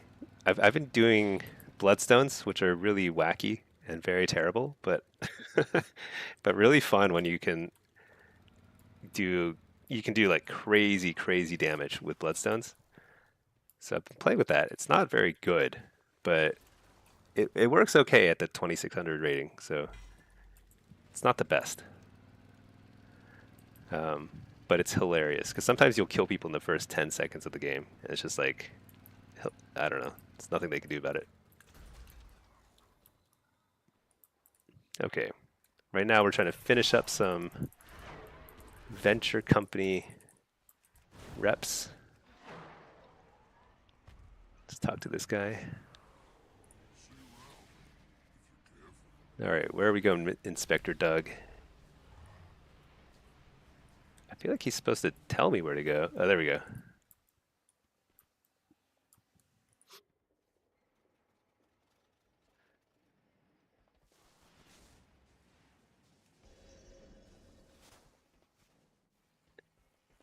Okay, where to?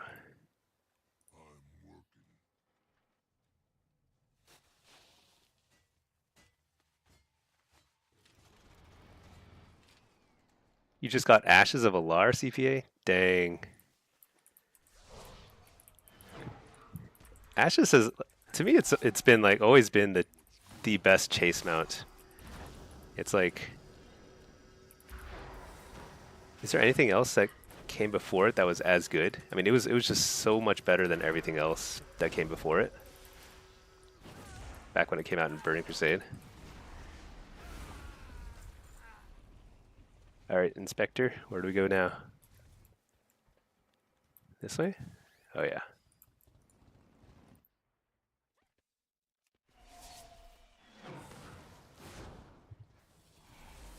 You got it first try on the buff? Wow. So I got it like last year, maybe 1 or 2 years ago. But I'd been trying for it on and off ever since the Burning Crusade, because I've been playing Warlock since maybe season 2 of BC. But I played like Mage, and I was like raiding and everything in Burning Crusade. It was like such a grind. It's the most quintessential mount for a long time. It still looks the best. I mean, it's so cool. The problem, it has one really big problem, which is that it has a flapping noise when you're AFK. Like, do you hear it? It just sits here and flaps. So like, it's kind of annoying. It's like the coolest looking mount. The pink trails behind it are so cool, but it just flaps so loud.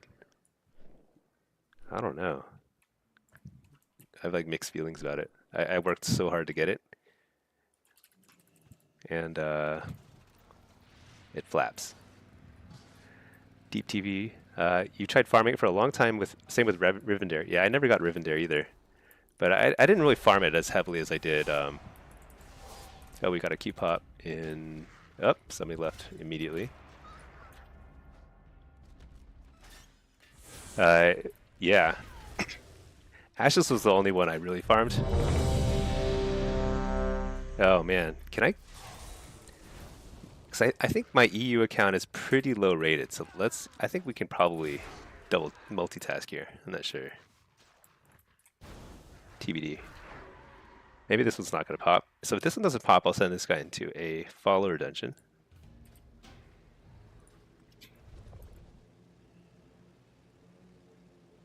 Tried even working on Janny's trash pile?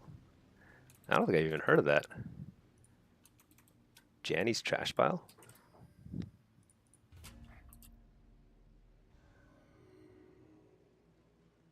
Wow, I've never seen or heard of this.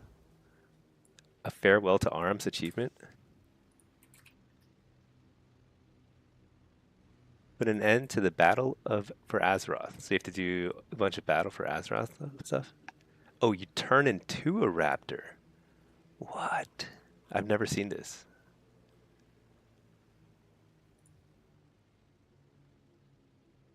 How hard is this?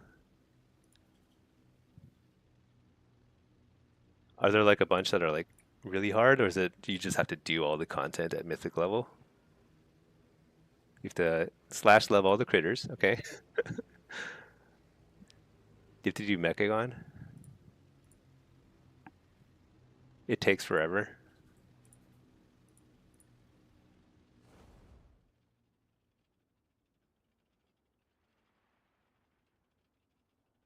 So I skipped BFA is a problem. So like I don't have like I've done a little bit of it here and there, but I missed a lot of BFA. I'm actually surprised there's no solo shuffles going right now. So solo shuffle average rate is 0. That means that there are no shuffles at my rating, which is unfortunate. But they'll start popping soon. Just a grind. I've been looking for a new grind. If you can turn into a dinosaur, I mean, that's pretty good. All right, let's send this guy into a follower dungeon. Okay, we got a queue. So this is my EU. This is my EU account. It's still pretty low rated. I guess this is a 2400 game. 24 game. We're playing Destro. kind of queuing random stuff right now, so I keep forgetting. Let me reload my UI real quick.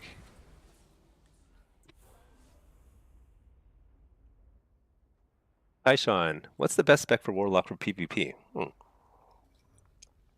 You love Lock, but only played it in Legion as a twink. It's going to be your main. You haven't played since Legion, but plan on coming back. So it totally depends on your playstyle. I missed Legion. I missed a lot of expansions in between Cataclysm and Dragonflight. I like popped in and out for here and there, but I wasn't really playing it actively. But it depends on your playstyle. And so like demo is kind of the tanky. You grind them down. You have control, a lot of CC. You summon a lot of pets, and you just like overwhelm with eventual pressure. Affliction these days plays like high burst, like extremely high AoE burst. You're squishy. You don't have a lot of CC, but it's very active. Like you're casting a lot of stuff. Hold on, let me think for a second. I'm playing against a ton of, literally everyone there is ranged. Okay. Let's get Shadow Rift here. I'm gonna run without a pet because I think they have a lot of just like AoE pet killing ability. All right, this looks fine. I am on Horde side. Okay, we're gonna go Lava. And then Destro plays like kind of in between. It's very bursty, but it's not quite as on-demand burst. But it's like you're always threatening to just Chaos Bolt combo somebody. And Aff and Destro play a little more similarly. They're more like kind of like standard casters. Really strong. Demo is extremely strong these days. It's been very good since Dragonflight. They like reworked it a little bit, and it's like very tanky. A lot of control. I should have Cataclysm there.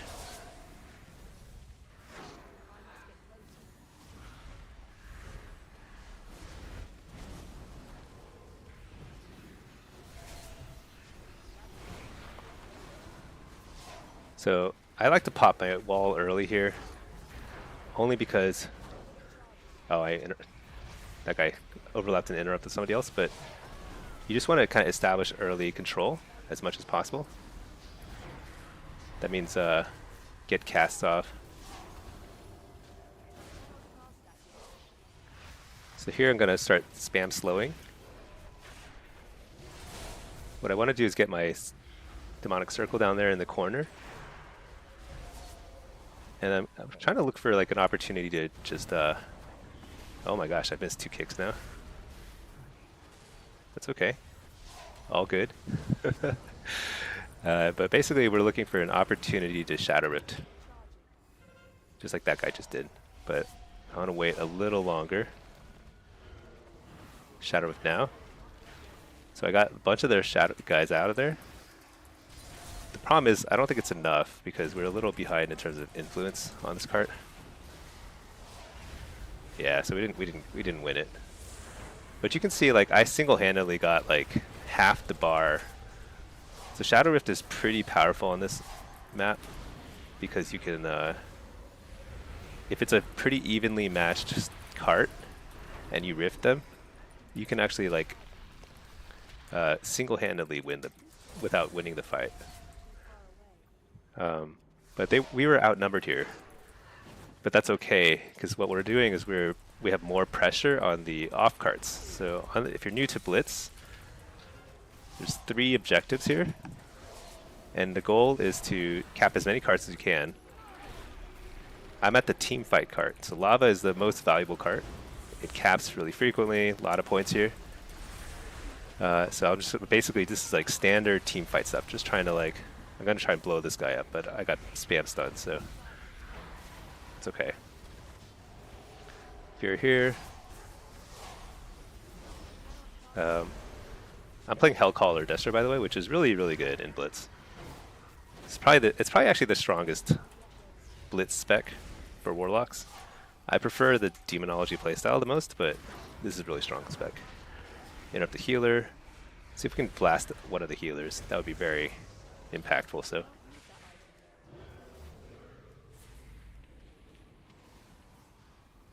I'm getting CC'd here. But what I'm trying to do is just do the same rift that they did to me. I didn't get anybody. I just need to stay in the cart though, because we won this cart. And then we're winning more points here. It's because every time you cap a cart, you get certain points.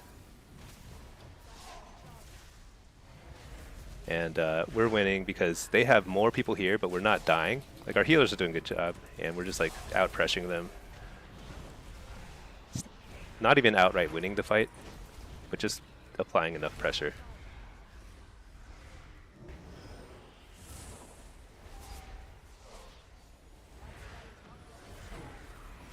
Interrupt the healer. See if we can blow up this hunter. Oh, got interrupted.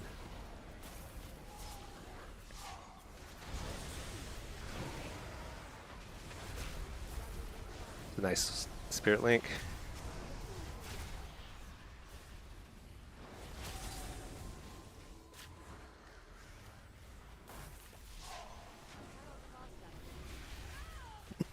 So I'm getting spam CC'd, which is, that's like kind of like, that's our lot in life as a, oh, I'm lagging a little. This is, so I do lag a little bit since this is EU.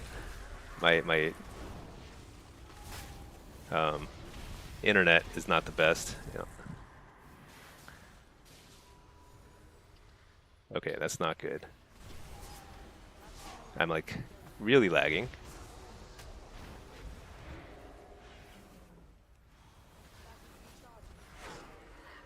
And I'm trying. Somebody's trying to call me, which is super annoying. Okay. Anyway, we're actually like dominating this game. It doesn't look like it, right? Like we haven't killed. I've been trying to kill somebody for like 2 hours here. Haven't killed anybody. Hellstone. But the reason is because like they have more people here. So Blitz is all about making the most of limited resources because you have only 8 people to split around a pretty large map. So you want to be really efficient with where you like send your people.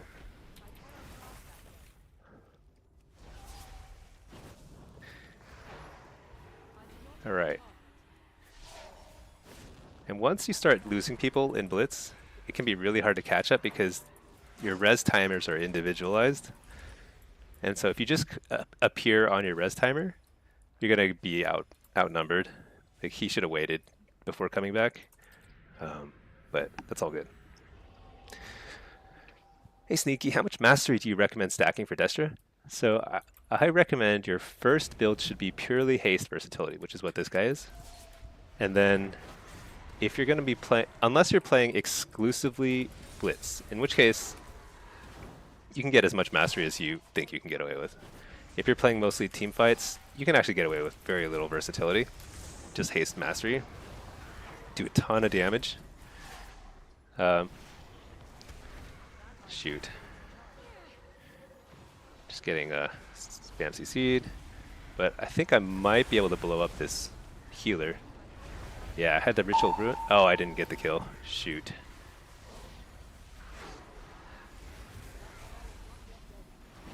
So Ritual of Ruins is how you get kills as a Destra lock. Oh my gosh. That's a very noob mistake.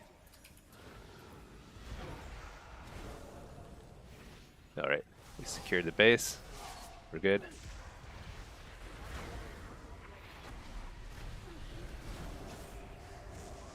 Might die here.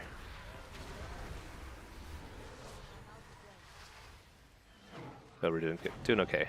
Oh, 1,000 honorable kills. So this is like a brand new account. Hasn't done anything.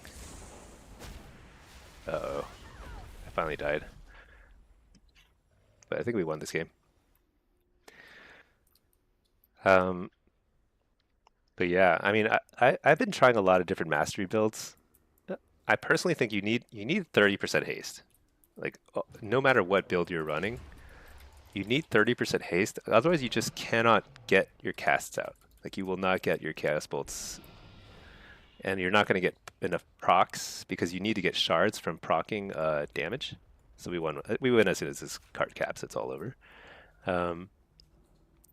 But the haste, but the mastery and versatility you can play with based on your playstyle.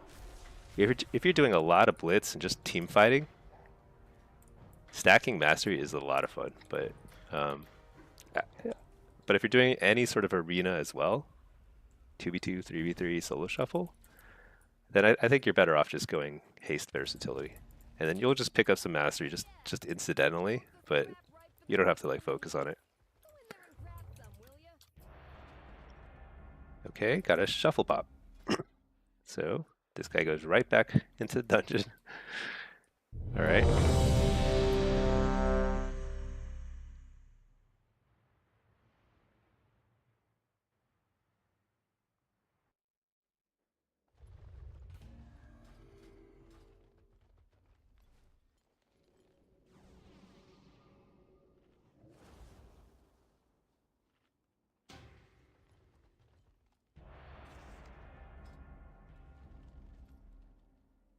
I wonder if this guy has any titles, because soloist Stinky. Is that better than Sergeant? Sergeant Stinky sounds pretty funny to me.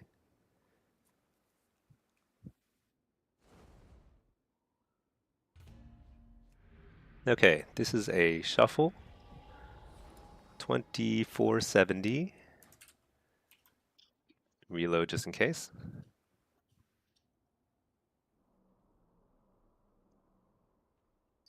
So I think here, let's actually see. Balance, Ret. What is this? Frost Mage.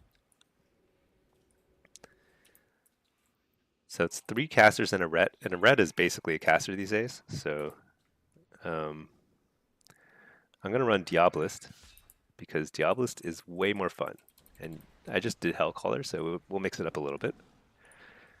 Hellcaller is overall the better spec, but Diabolist is pretty good too. So normally I'll take Impish Instincts just in general, but because it's all casters, I think I can get away with Soul Rip, Nether Ward. Yeah, this should be okay. Sneaky. Sorry if I answered. Had to step away. How much mastery? Oh, so the answer is if you do any solo shuffle, arena, 3v3, 2v2, any of that stuff, I would not stack mastery. I just don't think it works that well. It can be fun for fun, just to try to get big numbers on your Chaos Bolts.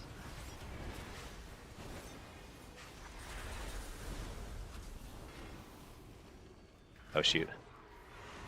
Alright, double coil into that was a nice searing glare, to be honest.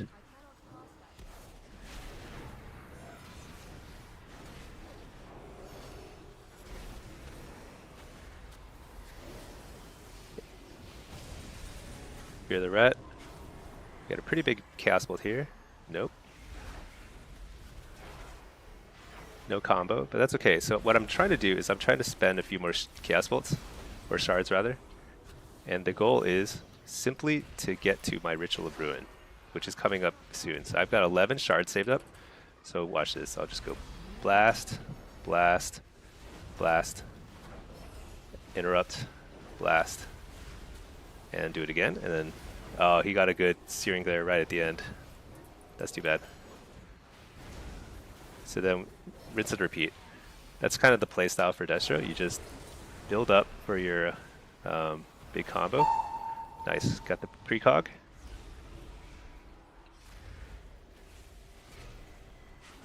Port per second. Let's just stick a curse on this guy. Make the kick. Make the kick again. No, not quite.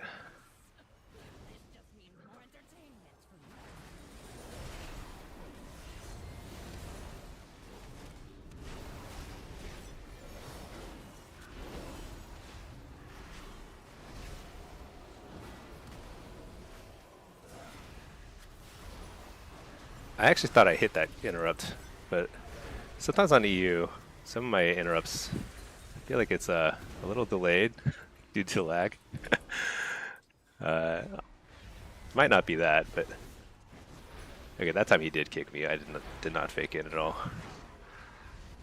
Okay, we got a bubble. Okay, we got a nice poly on the priest. So we have a lot of options here.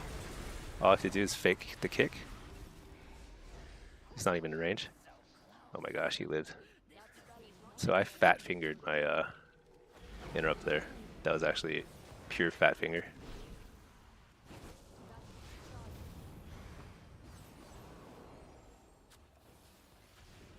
So they're now playing a lot more defensively, which is highly effective, it turns out. Double coil into big damage.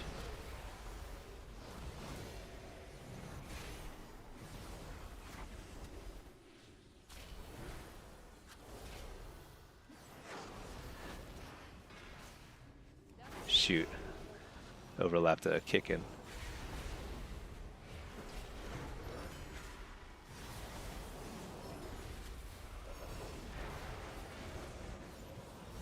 This is actually surprisingly close for how much we've been winning. What could I have done there? I think so. I mean, so that ended up being a draw. I should have won that round, but I made a couple mistakes. I CS'd right as the priest was getting sheeped, so we gave him precog, so he caught up a lot of healing there. And then I got a couple of good ritual rune procs. I had the ability to do a ton of damage, but I just didn't line it up right. So that's kind of what happened. But I think we were outplaying for a lot of that round. It's kind of unfortunate we didn't get the kill.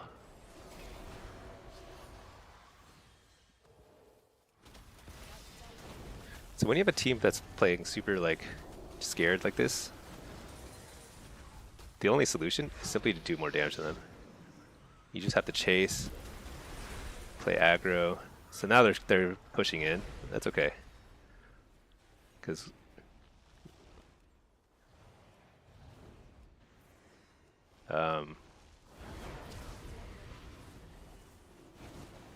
double coil is on cooldown still. What am I talking about? Interrupt the healer, fake the kick, and blast. I think we can kill him here. Oh no, I got the swap. There, he kicked fire. It's probably okay, nice. Got bubble. Port the stun.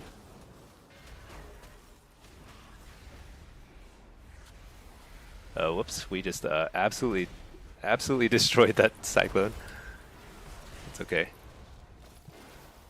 Fear the pally. So what we're trying to do is just kind of get him to kick us. There we go. Got his kick. Fear him for a second. There, yeah, swallow up. Which we can't do anything about. Completely immune. Interrupt penance.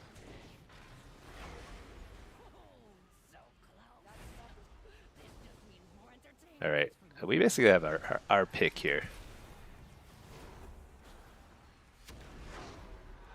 They have a lot of CC, so it's kind of annoying, but we're finally going to get something here. Fear the healer. I can kill whatever I want. Oh my gosh. I hesitated for a second, and that just that cost us the kill.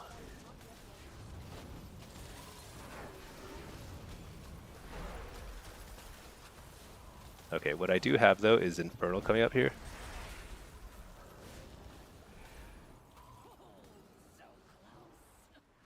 There we go. All right. Yeah, it feels like I'm in control of all these rounds, so I should win more.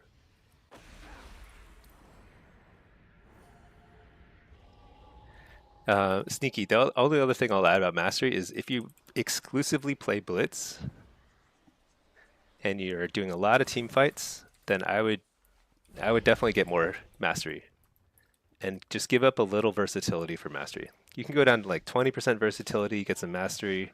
I still would keep at around 30% haste because haste is just so important. Your mastery is going to feel awful if you give up your haste for it. That's pretty much it. Oops, caps.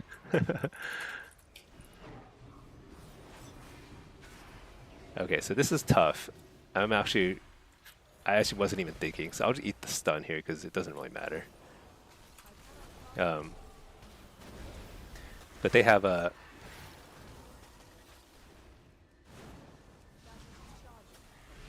They can play pretty defensively. There's not much that we can do about it. Alright, this guy's pushing in. Follow up with the...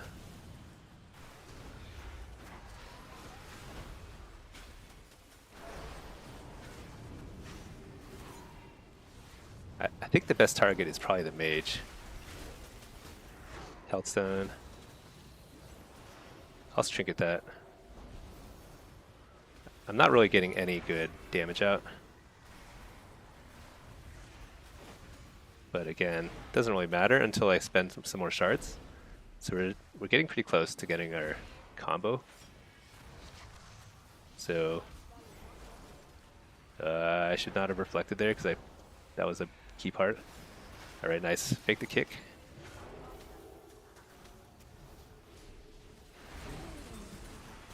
Interrupt the healer. Wait, blast. Nope.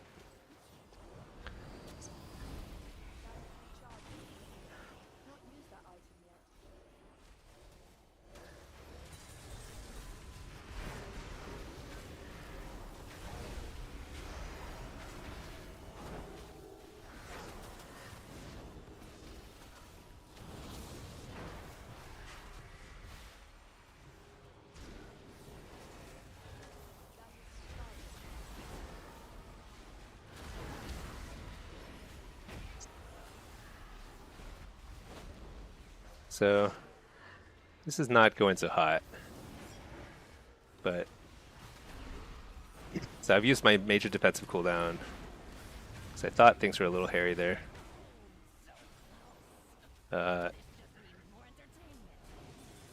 Actually, I just used it now. I actually hadn't used it. I thought I'd used it earlier. I think I'm just I need another coffee.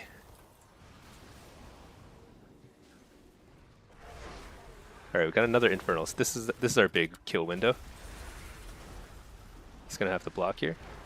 No, make the kick first. Oh shoot, I got clone full. Oh, I missed the kick. That's okay. Oh, he stole my Nether Ward to get the CS on me. It's a pretty good play. It's actually hard to do that quickly enough.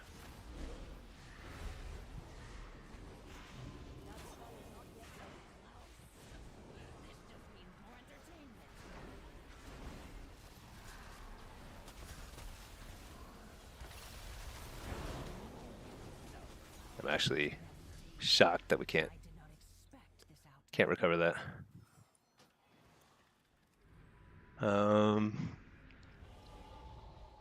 So I wasted my wall.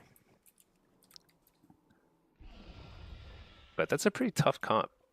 I don't know how you're supposed to do that with a ret. I think I need to push in more.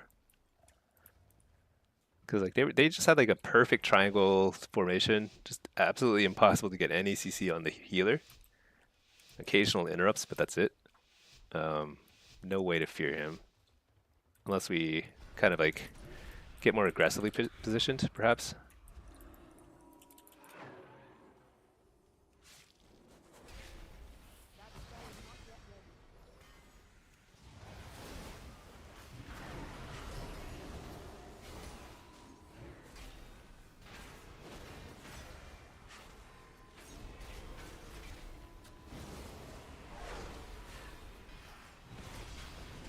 Double coil.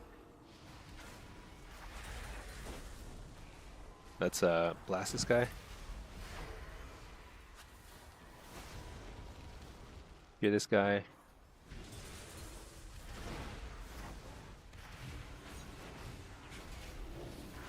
Oh, health's done there. Drink of that. Oh, shoot, I thought he didn't have kick, but the other Pally had kicked, I see.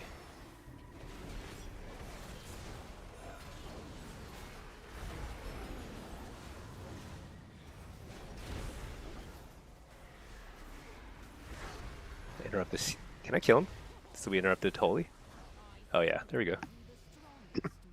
Sometimes interrupt on repentance can just turn a what would have been a very long game into a very short game.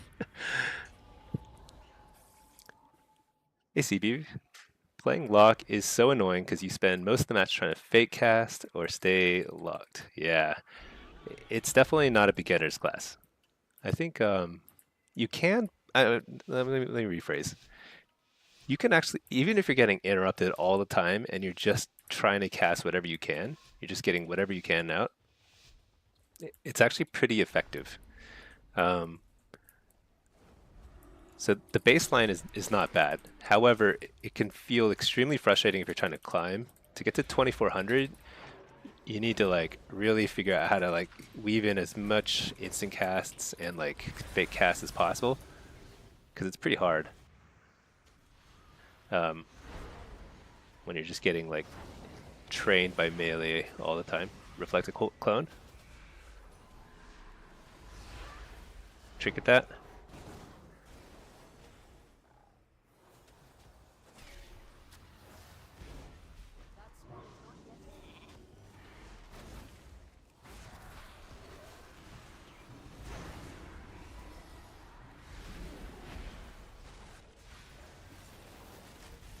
Okay, I'm gonna pour it out. Okay, never mind. I'll just eat this.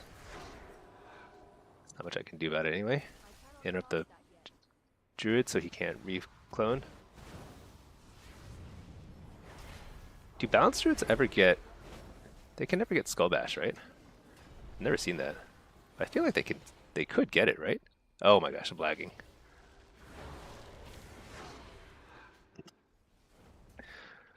Yeah. The main thing about, like, you don't need to get precog to succeed as a lock, but you do need to get, you need to have Omnibar. So Omnibar is my cooldown tracker. The main thing it tracks is interrupts. So I can see that Solar Beam is on 30-second cooldown.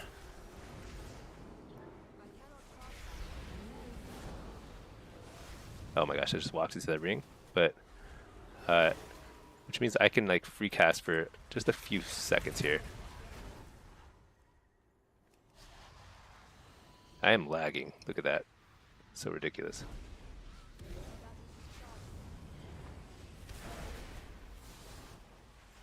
Well, he fake casted my kick. Good for him.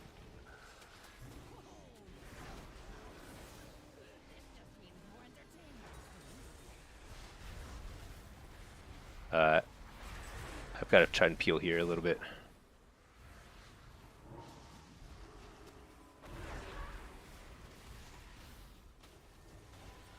Guy has fake casted me twice in a row now. Very unfortunate.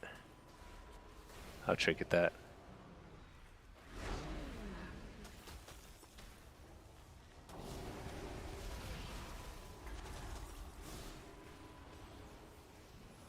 Oh my gosh, this line of sight drive me nuts.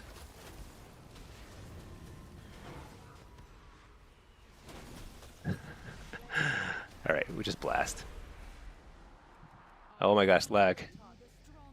Holy cow, I can't believe we won that.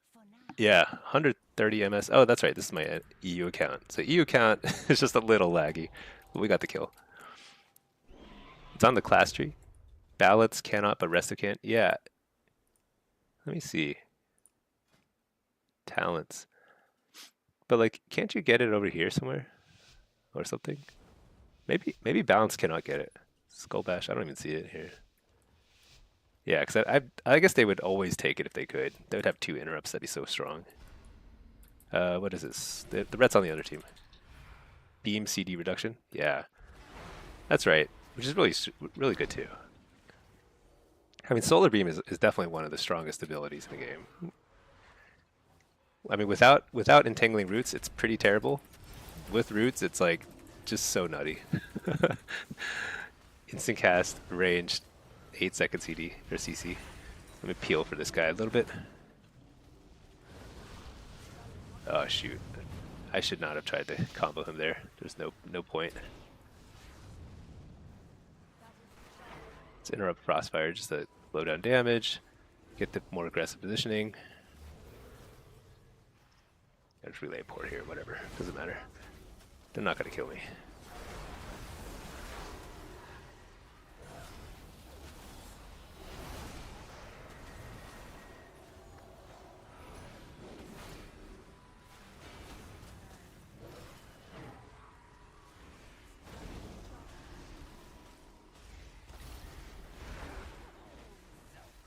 So, got Spell Bop out of the way.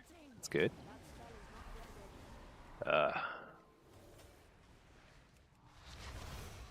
Lay a port here.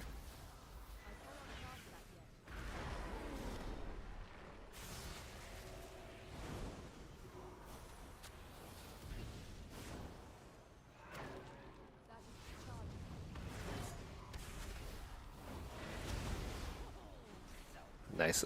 Ice block is a little late. Oh, nice. We passed the spell. Oh, I got a Searing Glare. It's good glare.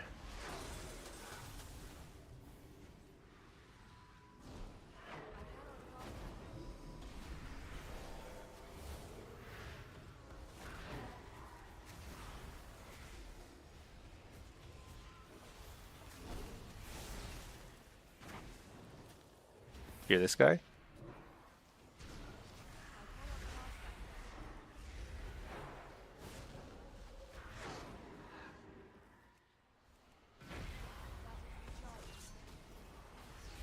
Second block.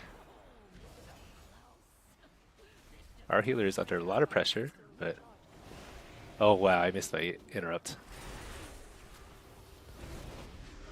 I think I have to interrupt a lot earlier in EU. I keep forgetting.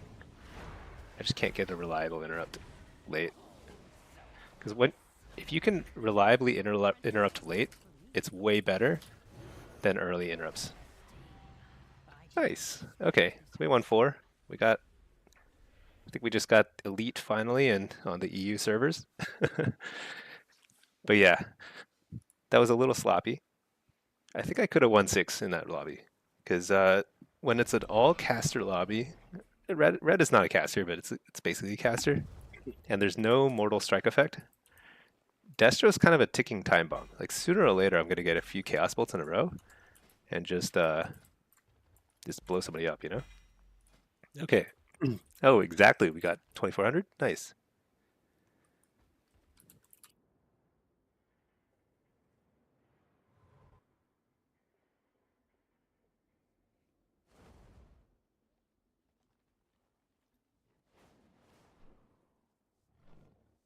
Let's switch over to our... I think we need to finish our demo grind here.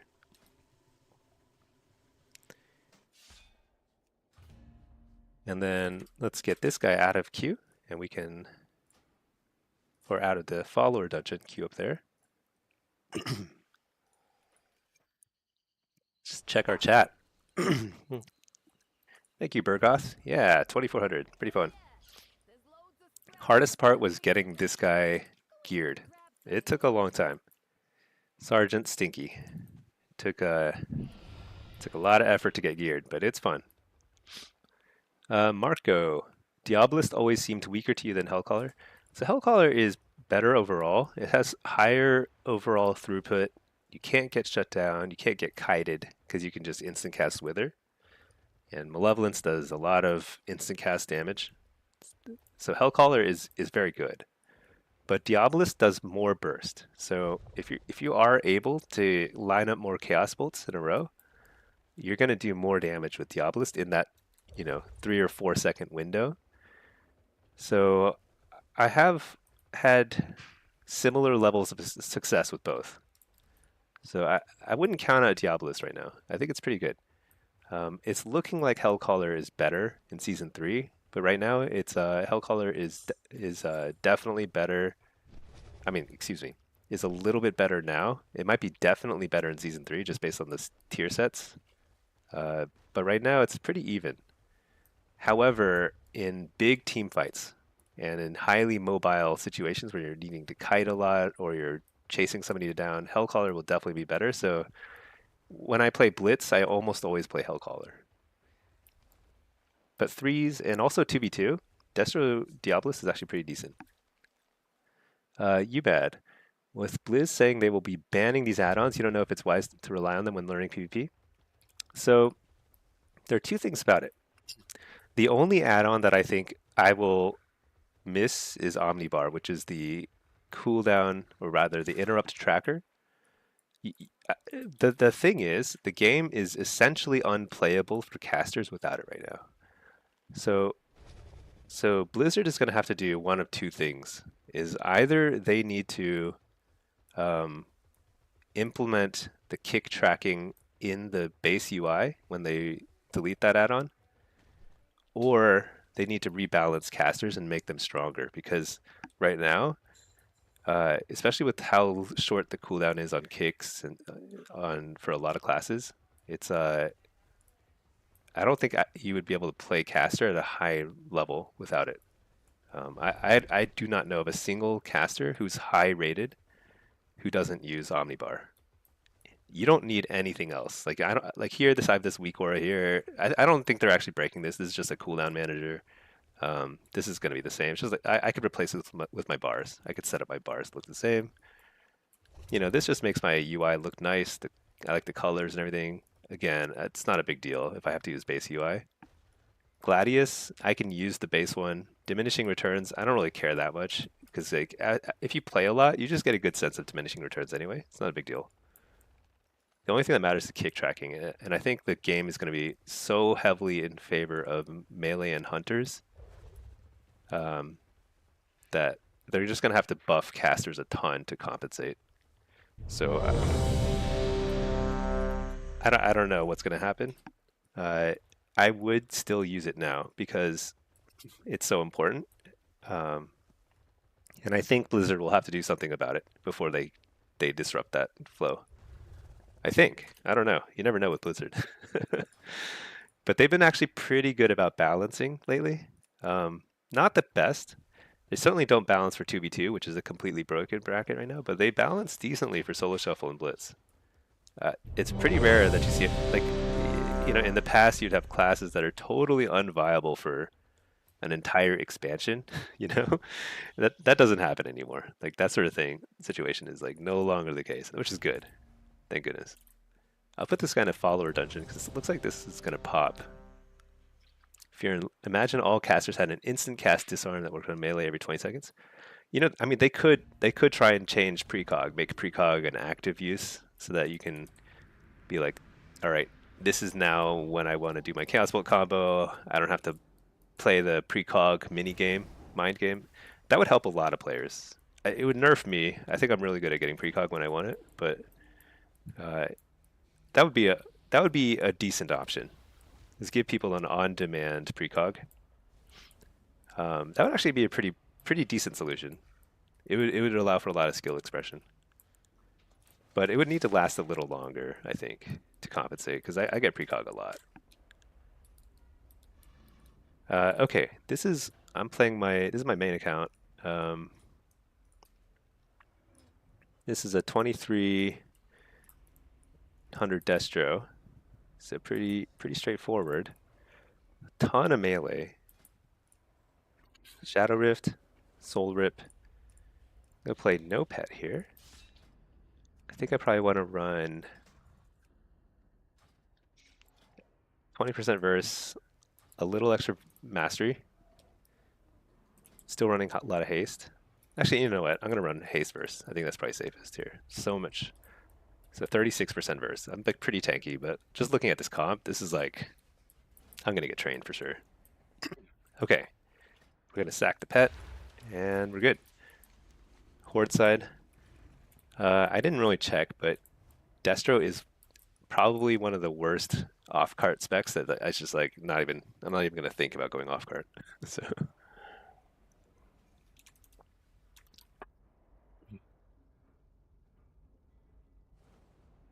All right. It's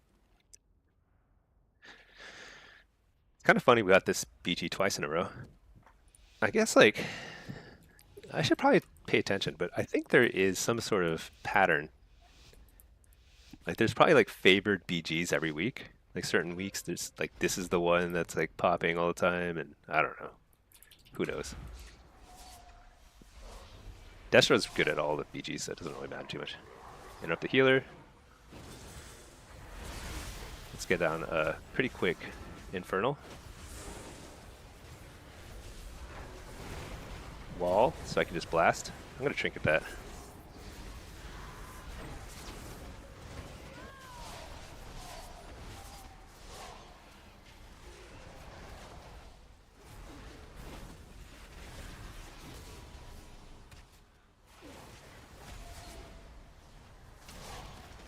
Interrupt the healer again.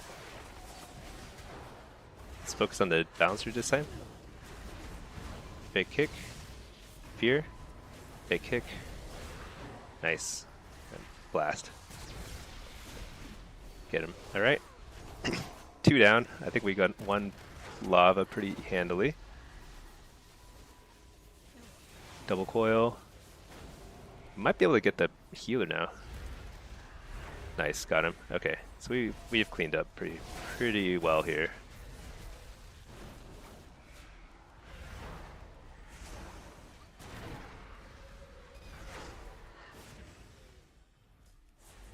Okay, so I'm gonna set up my little port thing over here. Lay a gateway over here. And since we secured that, the 2 things we're watching for here are making sure they don't try and switch the cart, and then making sure we tag the next cart as it spawns as quickly as possible. So we took it quickly, which is good. Shoot, I missed my kick on there.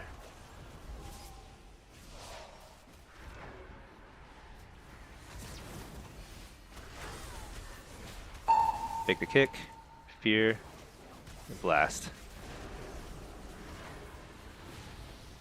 Yeah, you can actually pretty reliably get precog in these blitz fights. When you have like a lot of melee on you, somebody's gonna try and kick you, so you just have to fake it and believe in yourself, you know. And you'll get a lot of precogs, and then you can just do crazy damage. All right, maybe he was the wrong target. I just blasted 3 chaos bolts into him for like negative damage. But if you're having trouble getting the precogs and getting damage out, when you have a lot of melee training you, what you want to do is actually kite them outside the carts.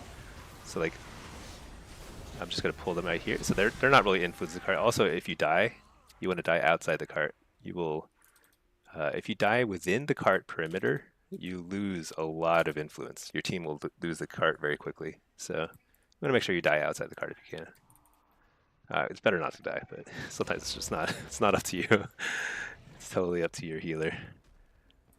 So I left a gateway there because when you die, you want to be able to quickly get back in the fight, so we don't lose the cart.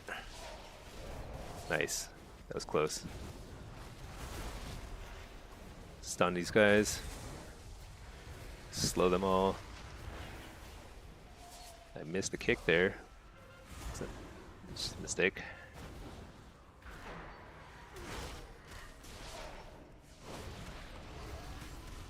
So I should have simply Curse of Exhaustion, Fear, stun them, and then try to get to the cart quickly. But I kind of messed up.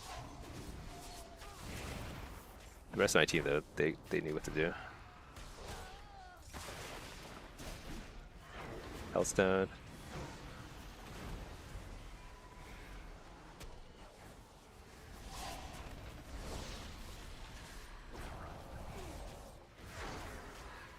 You're the healer.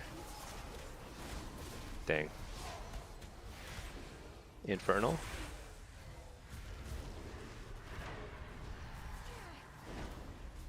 Double coil. Oh no, it didn't have a coil.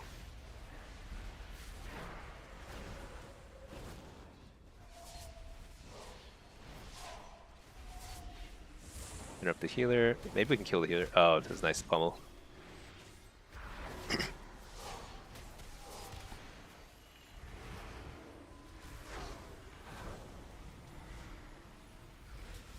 When the healer is like that, he's got 10% mana. Sometimes the best thing to do is just don't even kill him, you know? Just make him kind of struggle. Oh shoot, I got feared super far. Oh my gosh, I fucked fear into lava. And then you want to take this thing.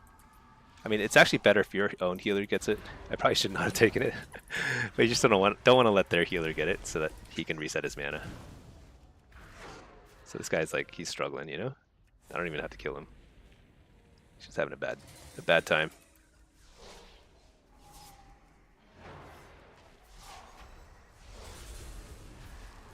This guy has mana though, so we want to kill him.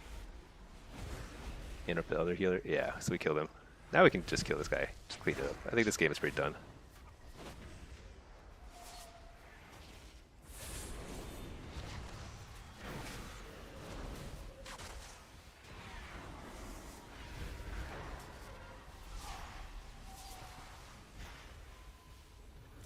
All right. Let's re-chat. Furin. All melee have slow casters, slows, and casters do not. Yeah. Oh, it's you think about casters need the equivalent of a nullifying shroud on Invoker and some kind of peel. Yeah, Null Shroud is actually a really interesting ability. When it first came out, I was like I thought it was OP. Oh shoot. But I don't really think that way anymore. I think it's like for such a short range caster, like you kind of need it. Double coil. I might die here, which is not good. Nice. That was a nice burst of damage there.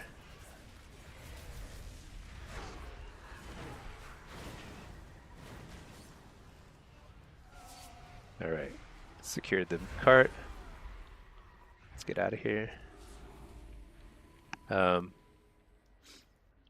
I think more casters could use with... Actually, more casters and healers. I'm not a fan of like the big tree form and Holy Priest like going immune because they really ruin whatchamacallit, affliction, because they can spam dispel. But it makes those healers much more fun to play in PvP, and I think that's important. Oh shoot, I have one job, which is not let that happen. Don't let the rogue just switch the tracks on us. And I don't think we can easily yeah, it's too late. But that's okay. I mean, we're pretty far ahead here. Fake the kick. Blow this guy up.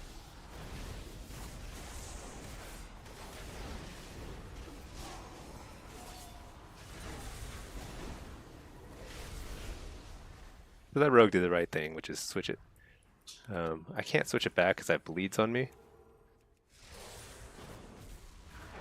But I think we win if we capture it, so it doesn't really matter if we switch it or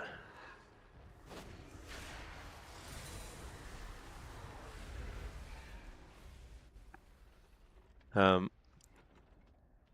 You wish you could move the buff bar so you could see that you have precog. So I have a weak aura, so my weak aura makes a little ding. I think that's really important because precog is like your most important proc. So you basically just want to like know as soon as you have precog. Here, I'll try and fake this guy. Wait. I guess that one's gonna cap first, huh? Doesn't really matter. But yeah, so I think having the weak aura kind of to alert you when you get precog is pretty nice.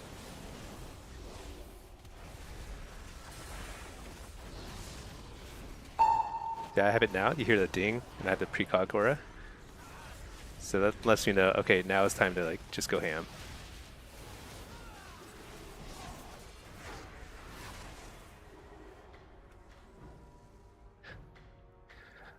You don't want to use add-ons since they're getting rid of them, and you don't want to build reliance. They're not getting rid of add-ons, just to be clear.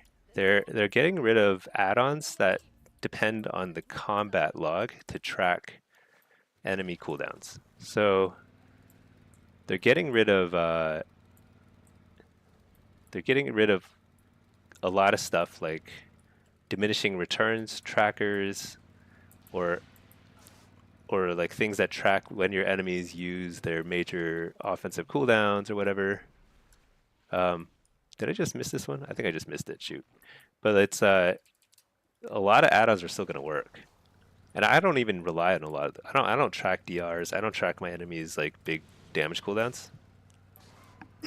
Uh, so that's actually not. But like this stuff here, like where it makes your UI look prettier than the base UI, I think that's still going to work. Weak auras. So I think a lot of weak auras will break. I'm not sure if they're breaking the entire add-on or not, but a lot of weak auras will break. But you can make up for it with I think there'll be other add-ons that can track your own buffs. Like you won't be able to track enemy buffs. Anything combat related is on the chopping block. I mean, maybe precog is going to be harder to see. I don't know. But I didn't always play with the weak aura, the alert. I really don't think it's as big a deal as people think. I think the one thing that's a big deal is the interrupt tracker. And the reason why interrupt tracker is a big deal is because there's a lot of kicks that have no, like, are really quiet. Like you can't even tell when somebody tried to kick somebody. So unless they're kicking you, like if they kick your healer, there's like no audio and no graphics associated with it, which is why it's so hard to keep track of it. And you need the interrupt tracker. That's very frustrating that they're going to break that. And that is going to be broken for sure. But the other stuff, I don't think it matters too much. I don't think you should limit yourself at this point. There's no point to limit yourself because it's not coming for another like 6 months or something. And they haven't really settled on exactly how it's going to be implemented or what they're going to implement into the base UI and stuff. So I would not fret.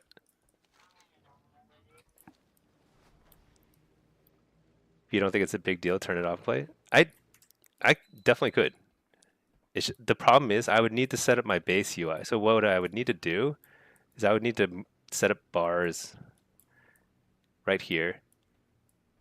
And I would need to set up my, I mean, it wouldn't, I guess I could do it. Why don't we just start with this guy? Hold up. Yeah, I mean, it's actually, it's not as big a deal as people think. It would just take some time to set up. And it seems kind of like unreasonable to do so when it works already right now. And it's going to work for all of season 3. And they're continually implementing stuff to the base UI, like the cooldown manager. I'm sure the cooldown manager is going to be better by the next expansion. So like setting up your bars to replace the cooldown manager may not be necessary.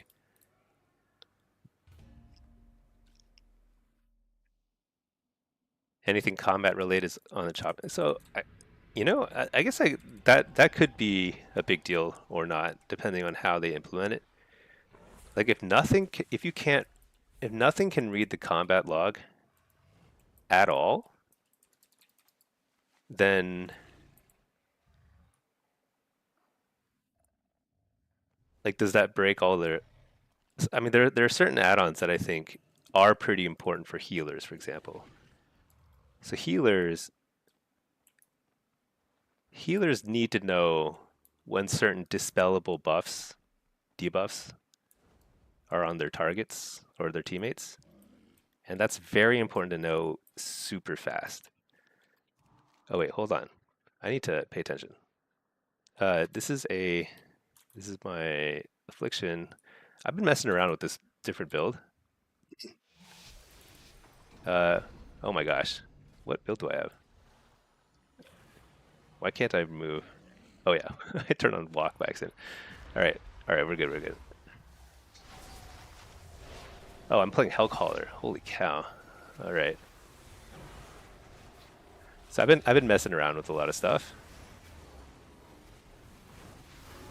as you can see.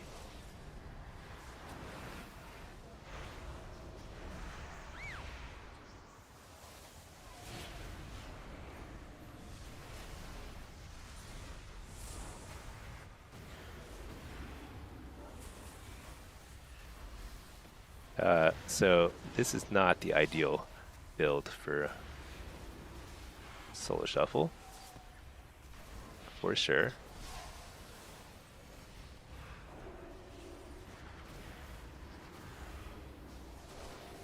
But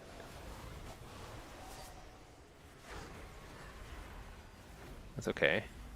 Hard part is like, especially against a dragon, like what I like to do is sack my pet against a dragon because simply because pets die so fast against dragons. And he's not even targeting it, you know? It's just like just AoE. Getting spam CC'd.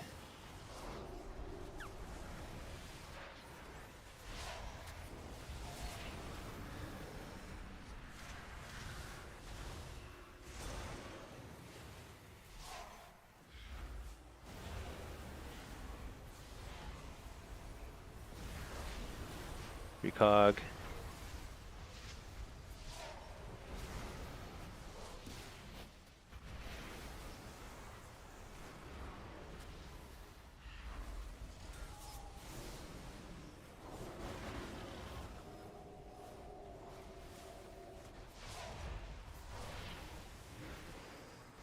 Just trying to keep pressure up.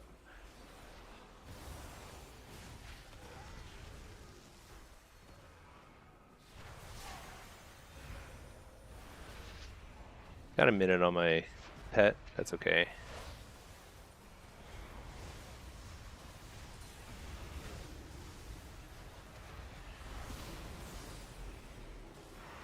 Coil.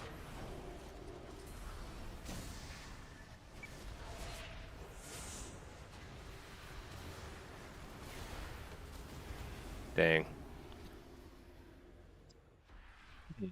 Let's see. That was purely a build issue. I think it's because I was messing around with Hellcaller pet earlier. That was just here. I think I can still get away with this build. Let's run a little mastery. Hey cars, as long as everyone's on the same playing field with add-ons, it'll be fine. I think that's right. What's going to happen though is there's going to be an imbalance between melee and ranged that they're going to have to solve with other balancing efforts, because ranged and healers and stuff, they're more, especially healers. When I think about it, like if you can't play with grid or cell or something like that, I don't know how you heal. I actually don't know, because you're so dependent on knowing how to dispel stuff.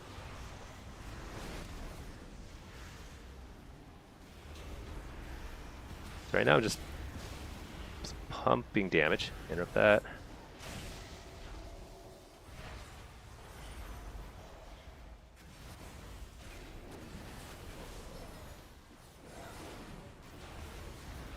Because there's so much, like, there's so many trash debuffs that you just don't care about. I'm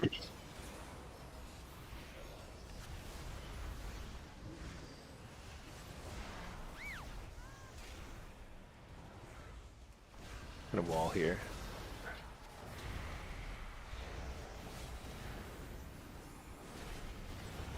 Fear the healer out of that. Refear.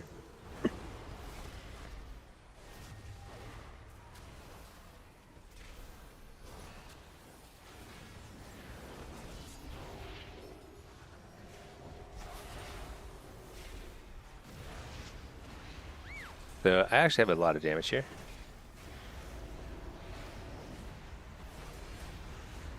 If I can survive. Not guaranteed.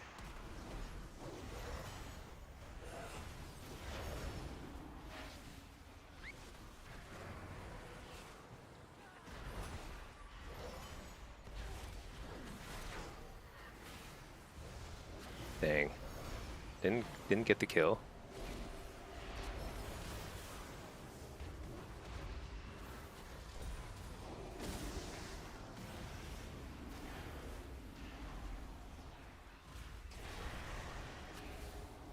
Interrupted his shadow, hopefully get the kill. No.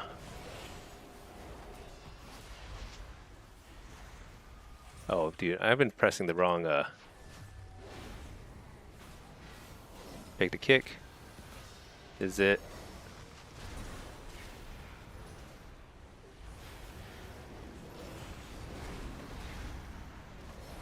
Nice, got it. Man, we did so much damage and that was pretty hard. I think this Bloodstone build is probably not the best. So I think I'm gonna play. Yeah, let's keep doing it. It's kind of fun. Let's play Soul Harvester, no pet. Let's get more Bloodstones. We're gonna sack the pet here because Devastation Evokers. I don't know what it is about their damage profile, but they murder pets. It's like not even close.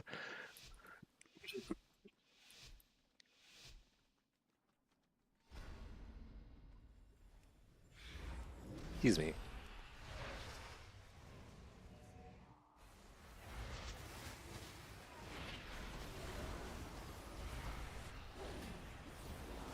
Make the kick. But you can see how like that was like an invisible kick. Like if he had kicked somebody else, I would not have known that he used it.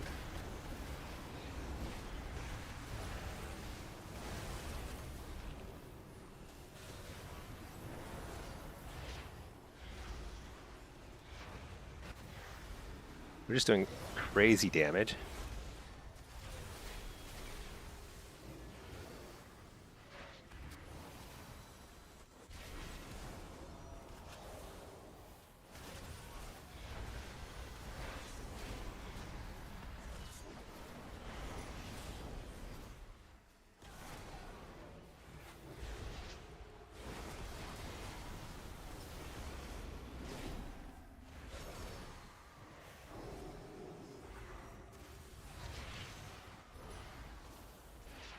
So right now we're just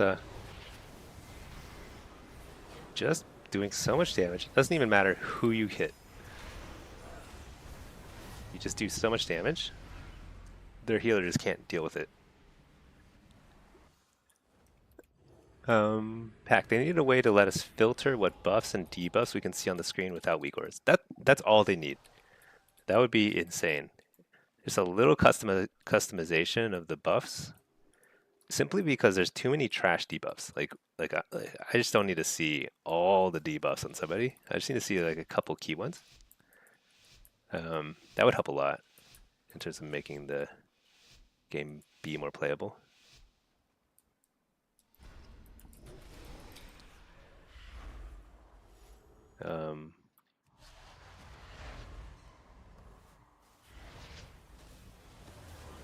Okay, I thought I faked that, but he got it through.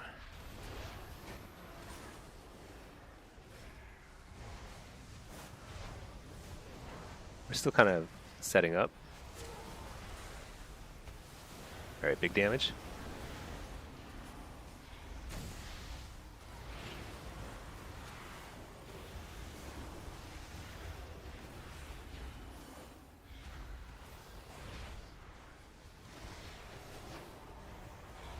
Wait, I was fearing the wrong evoker. Shoot.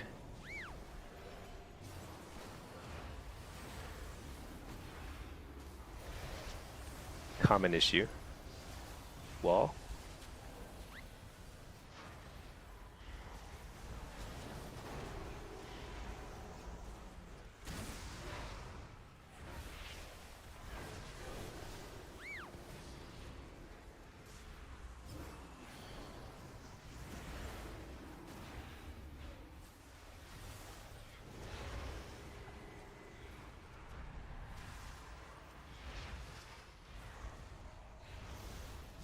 So I actually don't know who the best target is, but I'm just hoping I live. Hit up the healer. Nice. Okay, good. Hey, Mr. Zelik, is that an add-on that shows my healer? Yeah, so this is called HHTD. Actually, this one is probably not going to break. I assume they're going to let us still like put raid icons on our healers. But HHTD, healers have to die, is the add-on that all I use it for is just to stick an icon on my healer's head. It's pretty nice.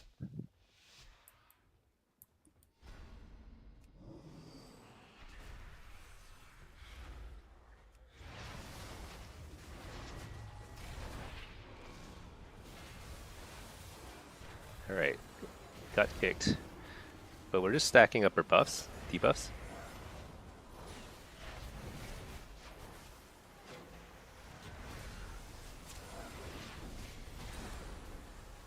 Alright, big damage.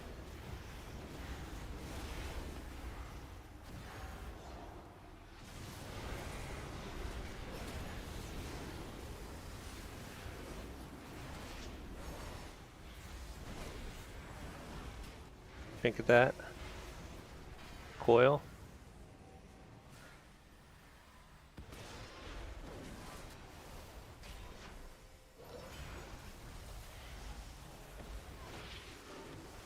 Might be in trouble here.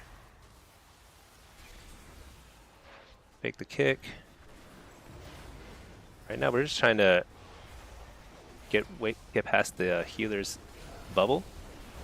Or the red's bubble rather.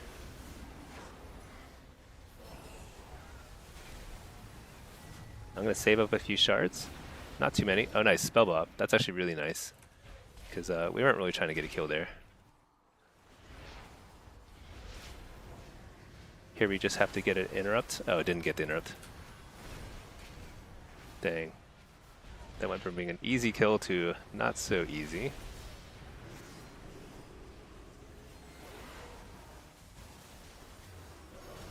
Oh, shoot. I think we might be toast here. Court.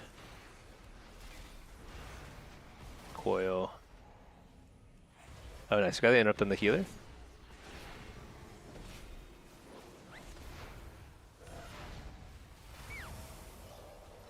But we're falling behind here. Oh, shoot. And I got interrupted.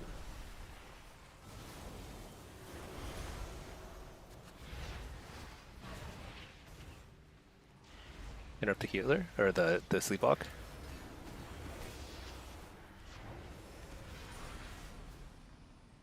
Yeah, I simply didn't chain my pressure together well after the so when the spell bob went down on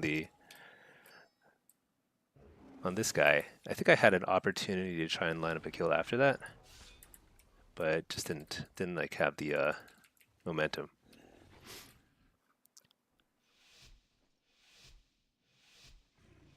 C-Beeves, got your elite set, used the guide, back to healing.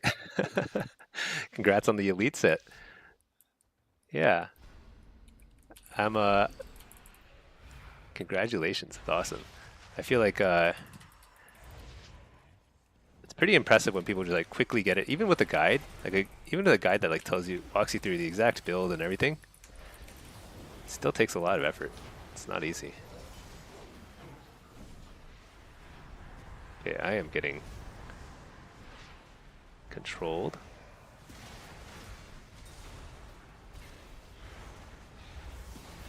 Here we go, big damage. Interrupt this shadow, so let's see if we can get a kill here. Nice, got the kill.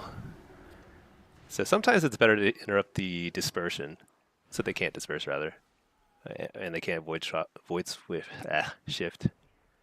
So the Holy Pally kind of dominated there, but I think I could have won at least 1 or 2 more rounds. Who knows? Time to stay stuck at 2300 on healer. Well, I mean that's a good place to be stuck. That's a very, I mean 2300 is very good. You know that. Okay. I think it's fun. So Bloodstones as affliction is super fun. It's not the best. Like I've been bouncing between 24 and 26 with this build. But you can do, I mean, every single round where you get like your full damage combo off, you will top the damage meter by a lot. It's crazy. The problem is you just die if you don't get a kill very quickly. So it's all or nothing. But at least your games are short, so it's just dynamic, it's fun, and it's chill, you know? Let's take a look at our EU guy. Pop this guy out of the follower dungeon.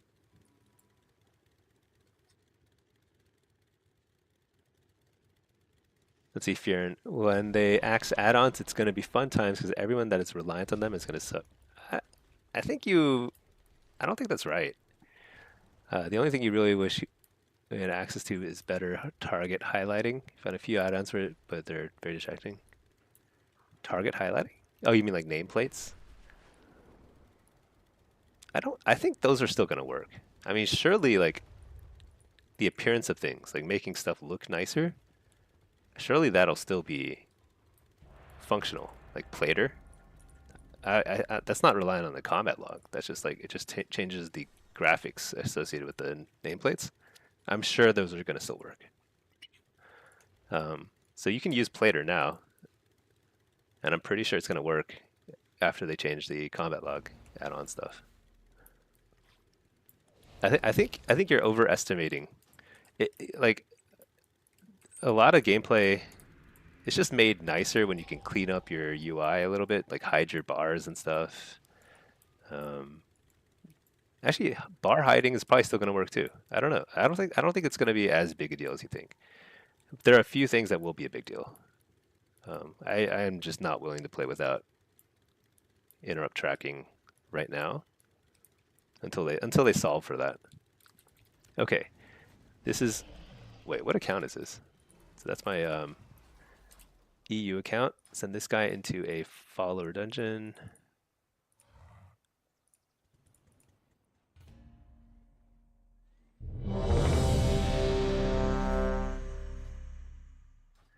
Soul Harvester with a pet. You know, I can actually play Diabolist on. Wait, Soul Harvester. Hold on, let me reload my UI. Loadouts are bugged. Yeah, Diabolist, Blitz. Actually, I don't have the build set up on this character, so I will play Hellcaller with a pet.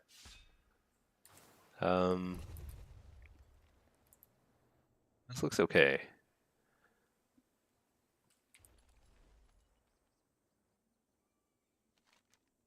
We're Alliance. So, it's a 24, 25 game. Looks like there's more people going top side, so I'll go bot side. I think that'll probably be the way to go.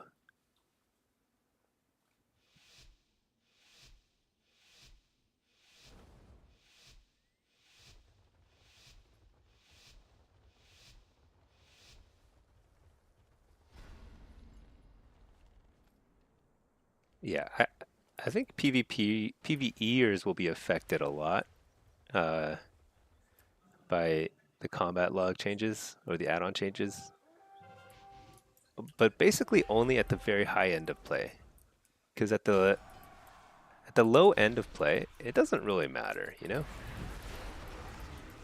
But at the high end of play, everything is so scripted out for you. Like all the top guilds are extremely reliant on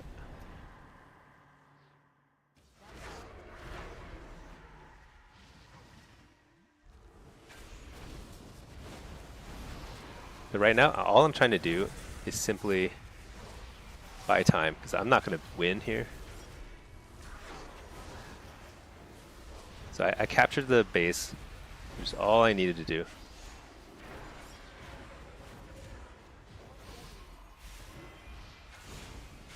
And I'm just trying to buy time. I can't win a healer DPS combo there.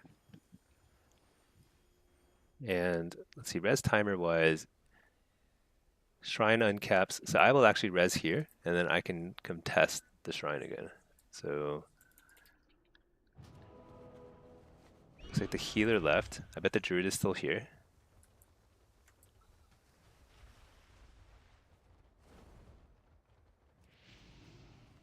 If he's not here, that would be shocking. Yeah, there he is.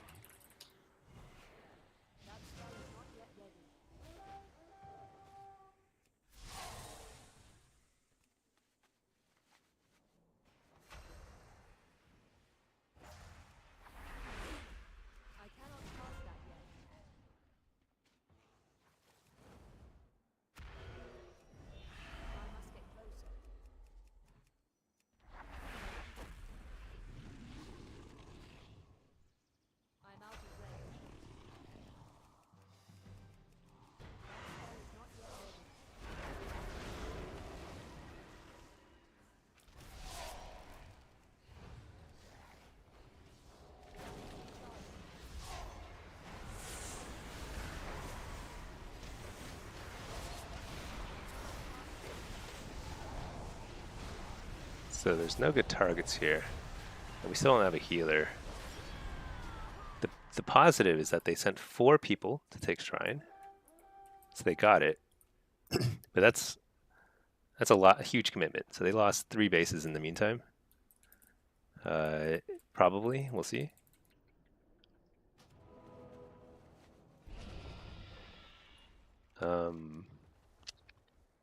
Still want to play bot side because we just don't have anybody bot side other than the hunter. It's pretty hard.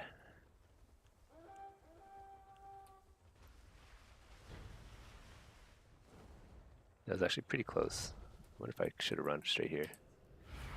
Oh no, the druid's here. I saw him a second ago. So I want to fight the druid.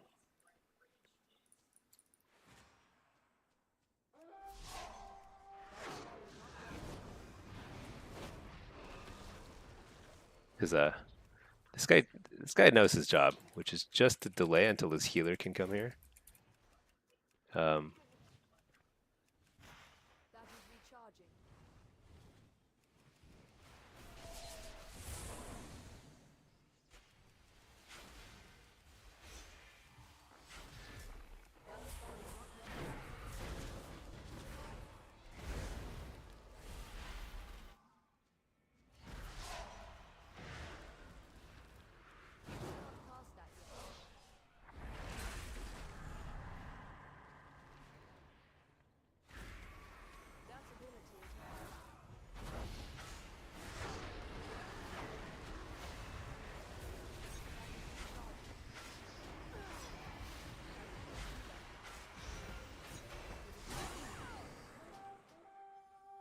Really not effective. The hunter is also buying time, but they're getting these 2 bases for free because we're 2 against 2. And so we have more of a presence topside, but if the topside is still losing quarry and stuff, and we have a healer topside, I'm not sure how we win this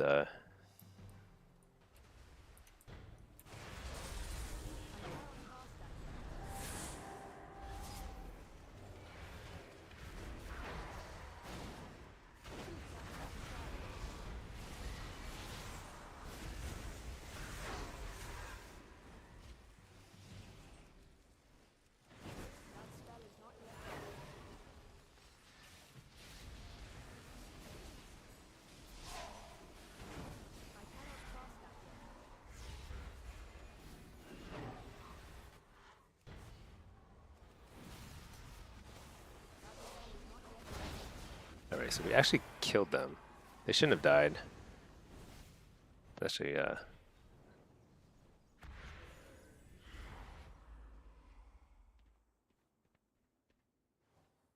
crazy that they died.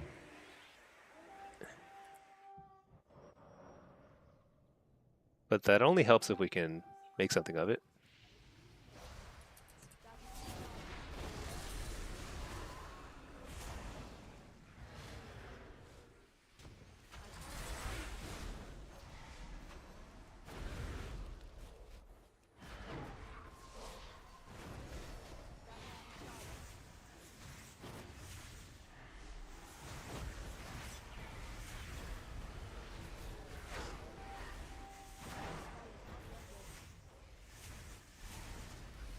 Oh man, so bad.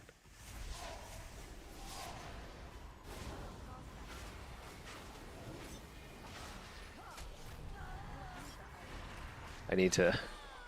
Couldn't port onto the shrine buff thing. When do I play Diabolist and Shuffle? I just played it. I play Diabolist and Shuffle all the time. Oh man, we got wrecked. That's okay. Can't stretch my legs, stretch my arms. I play Diabolist all the time in Shuffle. I think it's really good. I think Hellcaller is generally better, but it's more about steady pressure with Hellcaller. It's a lot harder to line up a massive burst. I feel like with Diabolist, you can just 3 Chaos Bolts will kill somebody. 3 Chaos Bolts with Hellcaller is like 10% short of a kill. You know. Diabolist over Harvester for you. Oh, you mean in demo? Sorry, my bad. Um, I only play it sometimes, but I think it is really good. Stinky doesn't like your build though. I think your build is going to be a lot better next season, right? When there's a little more Felguard damage, and the Doom talent is not as important. Or actually, I don't even remember what you did with your build, but yeah, I was not the biggest fan. I think it would work just fine, but um, I play Diabolist in Shuffle. I'll play it on this guy if I get a Q pop. I think it's pretty good. It just feels like you give up too much pressure, damage pressure, for a little more burst. Whereas like with Destro, I feel like you get a lot more burst out of Diabolist. I'm not sure if that's true or not, but it feels that way. Um, and I think Howl is just a little inconsistent to me in Shuffle because it depends. I do play it sometimes, but I generally only play it when I know I'm going to get a lot of value out of Howl, and I won't run into an issue where like Howl is like stacking CDs with or DRs with people, which happens a lot. Like there's a lot of priests, a lot of warlocks, just a lot of classes where Howl is just not going to get, and a lot of shaman that I can tremor totem it and stuff. Wait, that was a hole in one. Come on. You've seen a lot of people doing 1 button to 2400 challenges like that. I think a good challenge would be no add-ons to 24. Okay. You know, I think it's doable. No add-ons at all. I'd have to change so much of my UI though. I think there's a lot of stuff you can do to 24.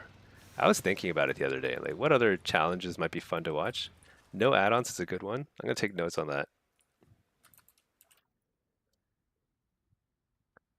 Um, especially if you played like completely base UI, that could be kind of funny. Another one is also that I haven't that would be interesting is like I'm pretty sure you can get to 2400 without ever casting Fear or Port. I think maybe you need Port. I'm not sure, but you don't need to Fear to get to 2400. And I kind of want to show people that there's a lot of emphasis on some of the wrong abilities when really all you need to get to 2400 is just mastery of the basics, your damage rotation. So I think that's something I do want to do for sure. No add-ons, maybe. It just seems like kind of like there isn't much benefit to it other than maybe it's a little fun just to see. But I don't even think it looks nice because the base UI looks so bad to me. Like it's got like I don't know, no class colors and stuff. What is this? Lava Labyrinth portal? Is this like a? Is this part of the? Well, what is it? Oh, is a treasure goblin about to spawn? Oh, nice. He all by himself?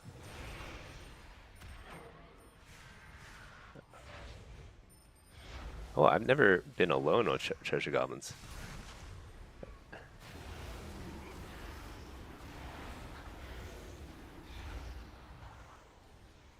Where is this guy? He's like hiding in the corner.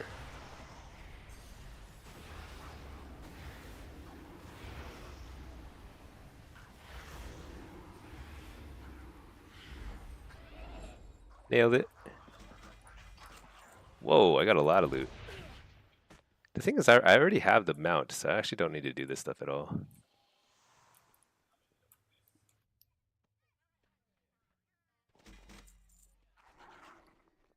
Charms. Wait, what? Fallen. What is this?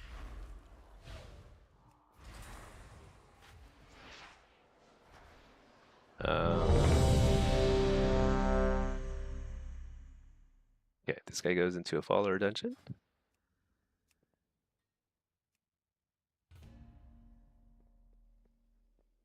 What are the red things? Like a buff?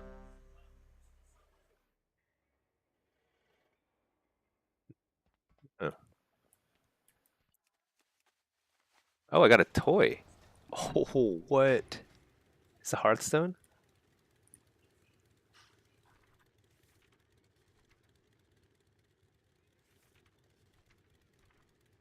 Tome of Town Portal? What does it look like?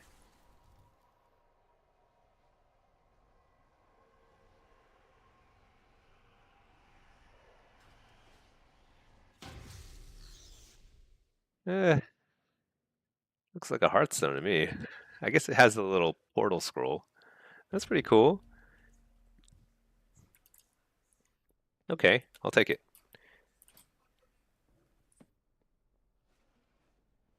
Problem is, like, the problem with... Wait a second, it's a longer CD? What? 30 minutes? Instead of, like, the regular Hearthstone is only 15. That's crazy. It's a worse Hearthstone. Okay, I guess I'm not going to use that. Charms, elixir,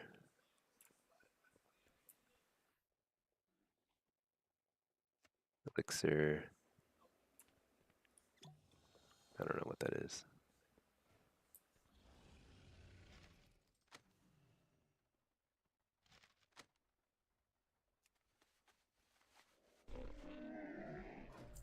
Well, I like getting new toys, but it is a little disappointing that it's not really usable at all.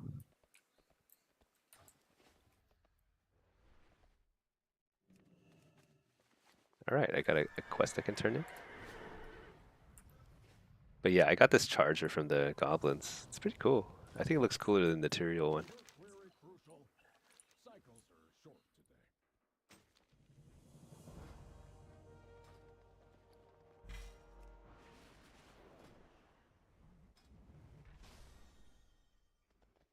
Get another hell shard set. What am I likely to play next? Should I get a druid one?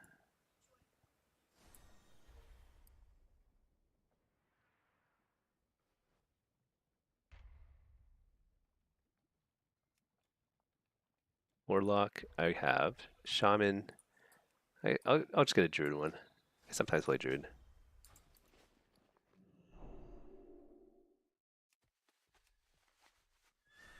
I guess this guy.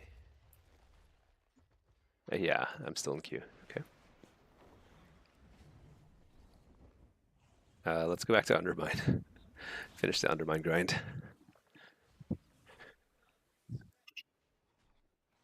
Yeah, my EU guy is in queue as demo for Solo Shuffle, so I'll play Diabolus next. But I don't think it's as good as Soul Harvester. I think it's probably not bad as long as you can get a lot of precogs.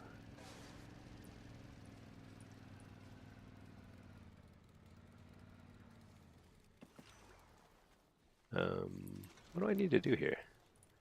Let's do a quick quest here. Oh, it's the PvP one. I see.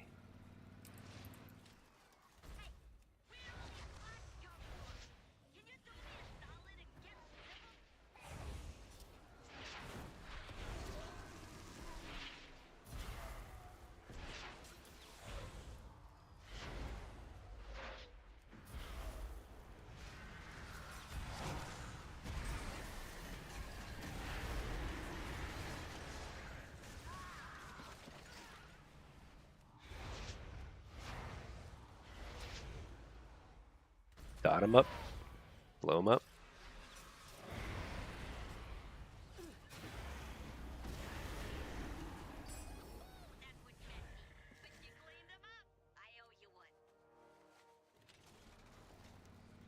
Let's do this special assignment.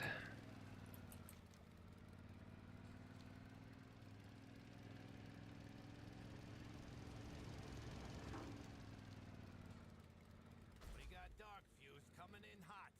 Lots of dark fuse. But you're the leading expert at killing them by now, ain't ya?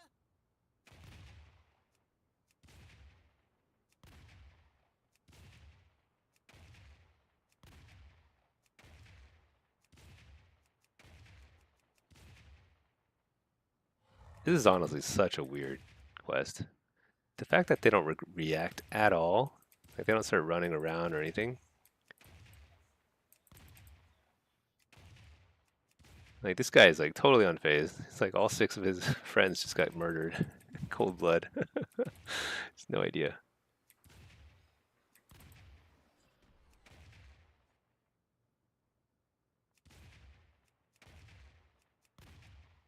They just update their formation.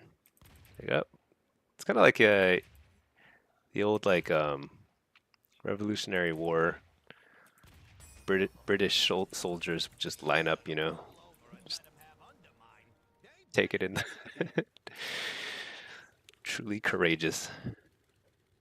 How are we on renown? So we're still not quite exalted. I guess I can do a couple of these.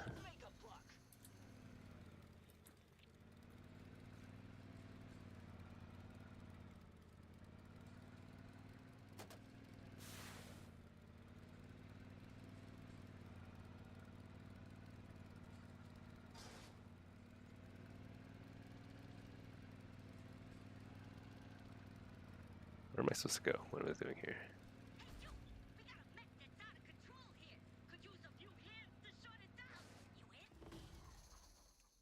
What? What?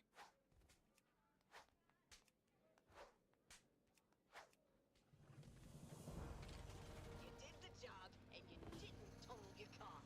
I call that a success.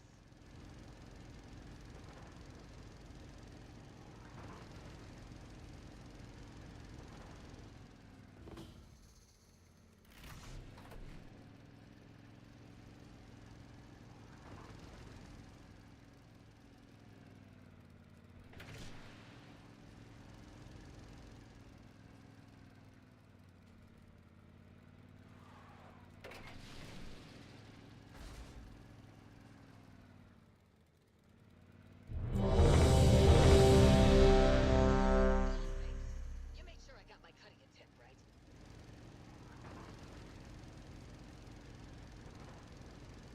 Hey, there's loads of scrap right for the picking in the heaps. Go in there and grab some, will ya?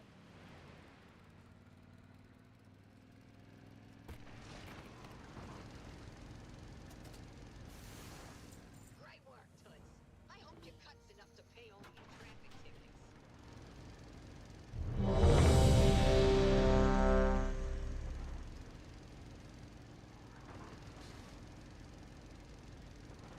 Okay, got a queue.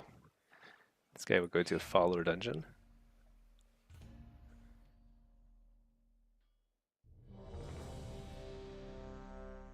This is once again Destro.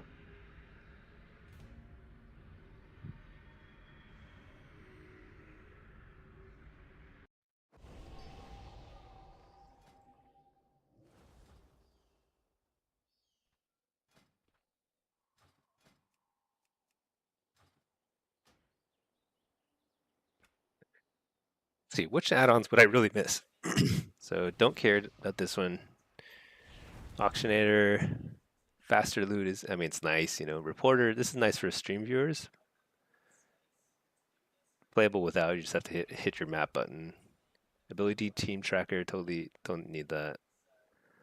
I actually don't know what advanced interface options is. I think this actually is pretty helpful for dealing with, there's like some bugs that it fixes on Blizzard's end. So it's kind of nice for that, but it's not necessary. What are we doing? This is, you know, I think I want to play Diabolist here. Blitz, Diabolist with a pet. Almost certainly going to be facing a caster. I'll get impish. Just in case. Okay. This looks good. I think we could run. I think we can cheat a little bit of master here.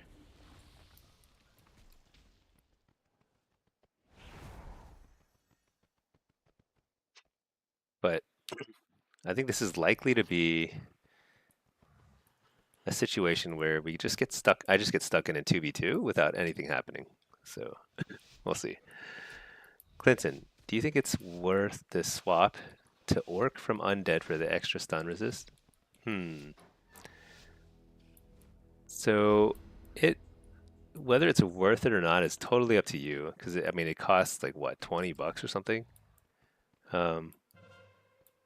And the benefit you'll get from it is not huge. You're not going to suddenly start winning a bunch of games.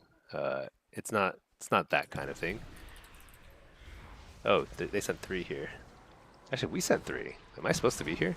I thought I was, but maybe not.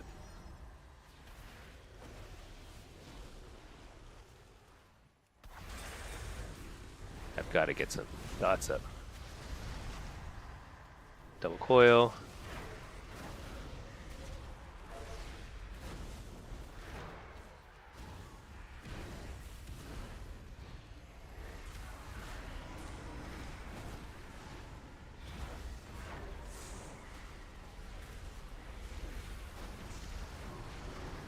Check at that.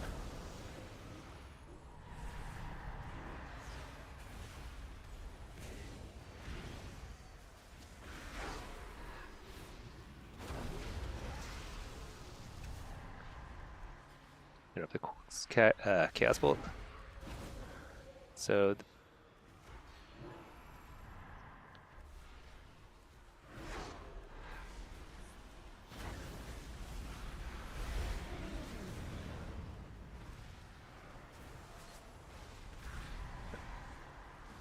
I've got to get this spear here. Nice. Here.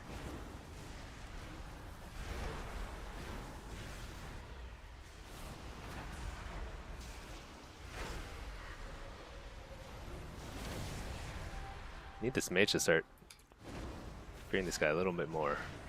Interrupt the healer.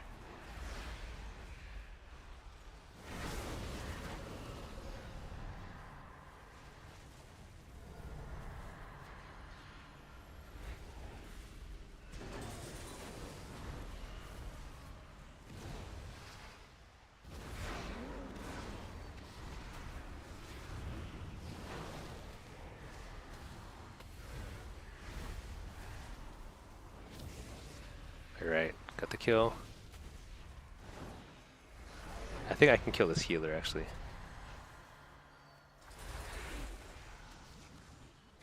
Maybe.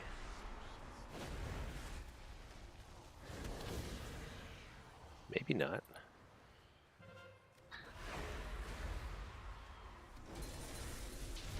So we're at a huge disadvantage here while we cannot clean up the kill because we have 3 people here. They have 2. However, I think I can get a kill here. There we go. So once we kill them, now we're in a back advantage. Finally take this.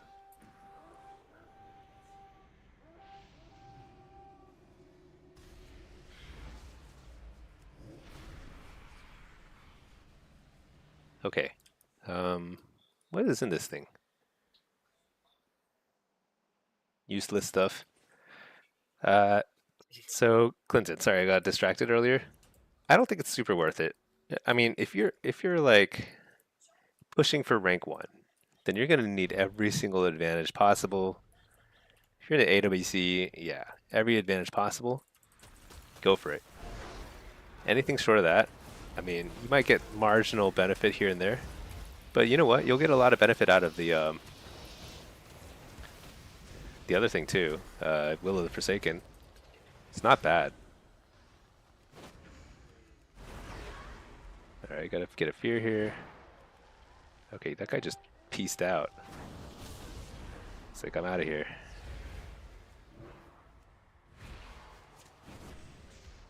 So I've got a little time before we have to recap. Did he give up? I think he might have given up.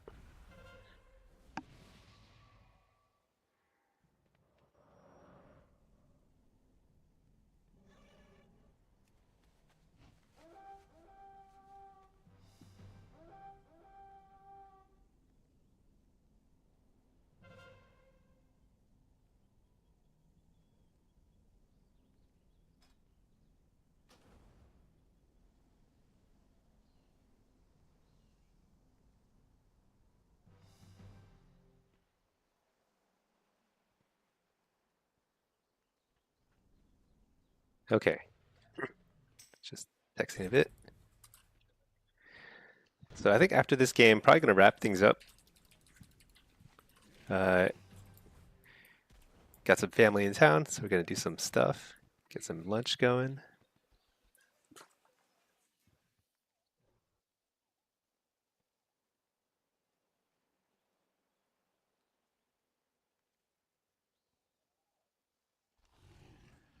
Okay.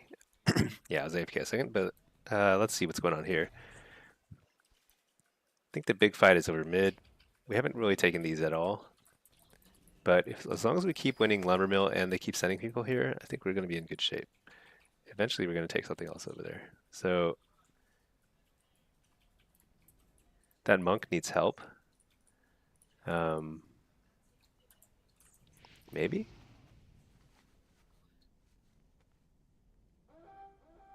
He needs help. Do I have eyes? I think we're okay. So I'm going to go help the monk. It's a little risky just ghosting there. I don't know if I knew exactly where everyone was. Oh, never mind. Did he just 1v2 some people?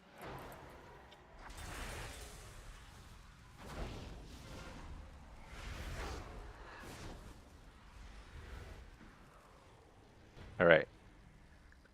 Let me get back to the lumber mill.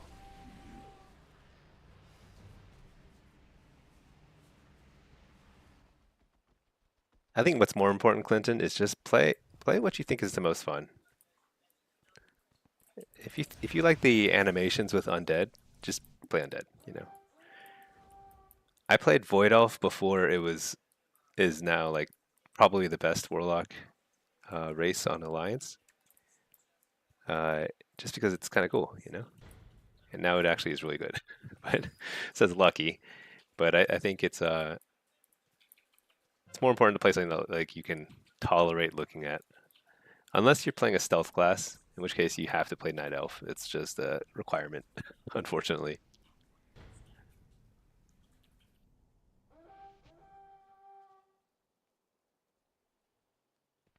Okay, so if the shaman say, oh no, I gotta stay.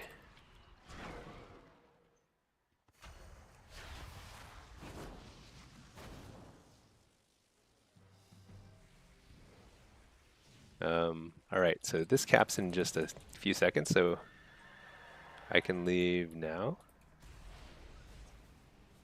Let's make sure we get farm. And I think farm wins it, right?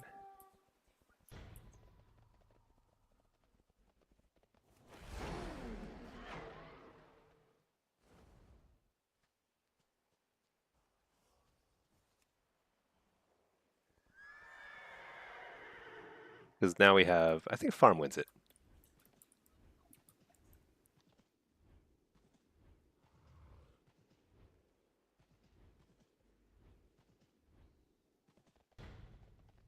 All right, I think that's GG. Maybe you even won without it? I don't know, it'd be kind of close. 7 seconds, 5, I guess, yeah, we probably would not have won without it, so. It's all good? All right. So thank you everybody for watching. Awesome to receive my first raid. Super fun. So thank you for that, Bushy. I appreciate that. I will check out your stream later too. For now, thanks for tuning in.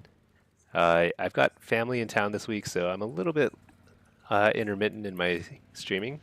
But be back in full force eventually. Uh, Hope you all have a great rest of your day. See you all soon. All right, GG's.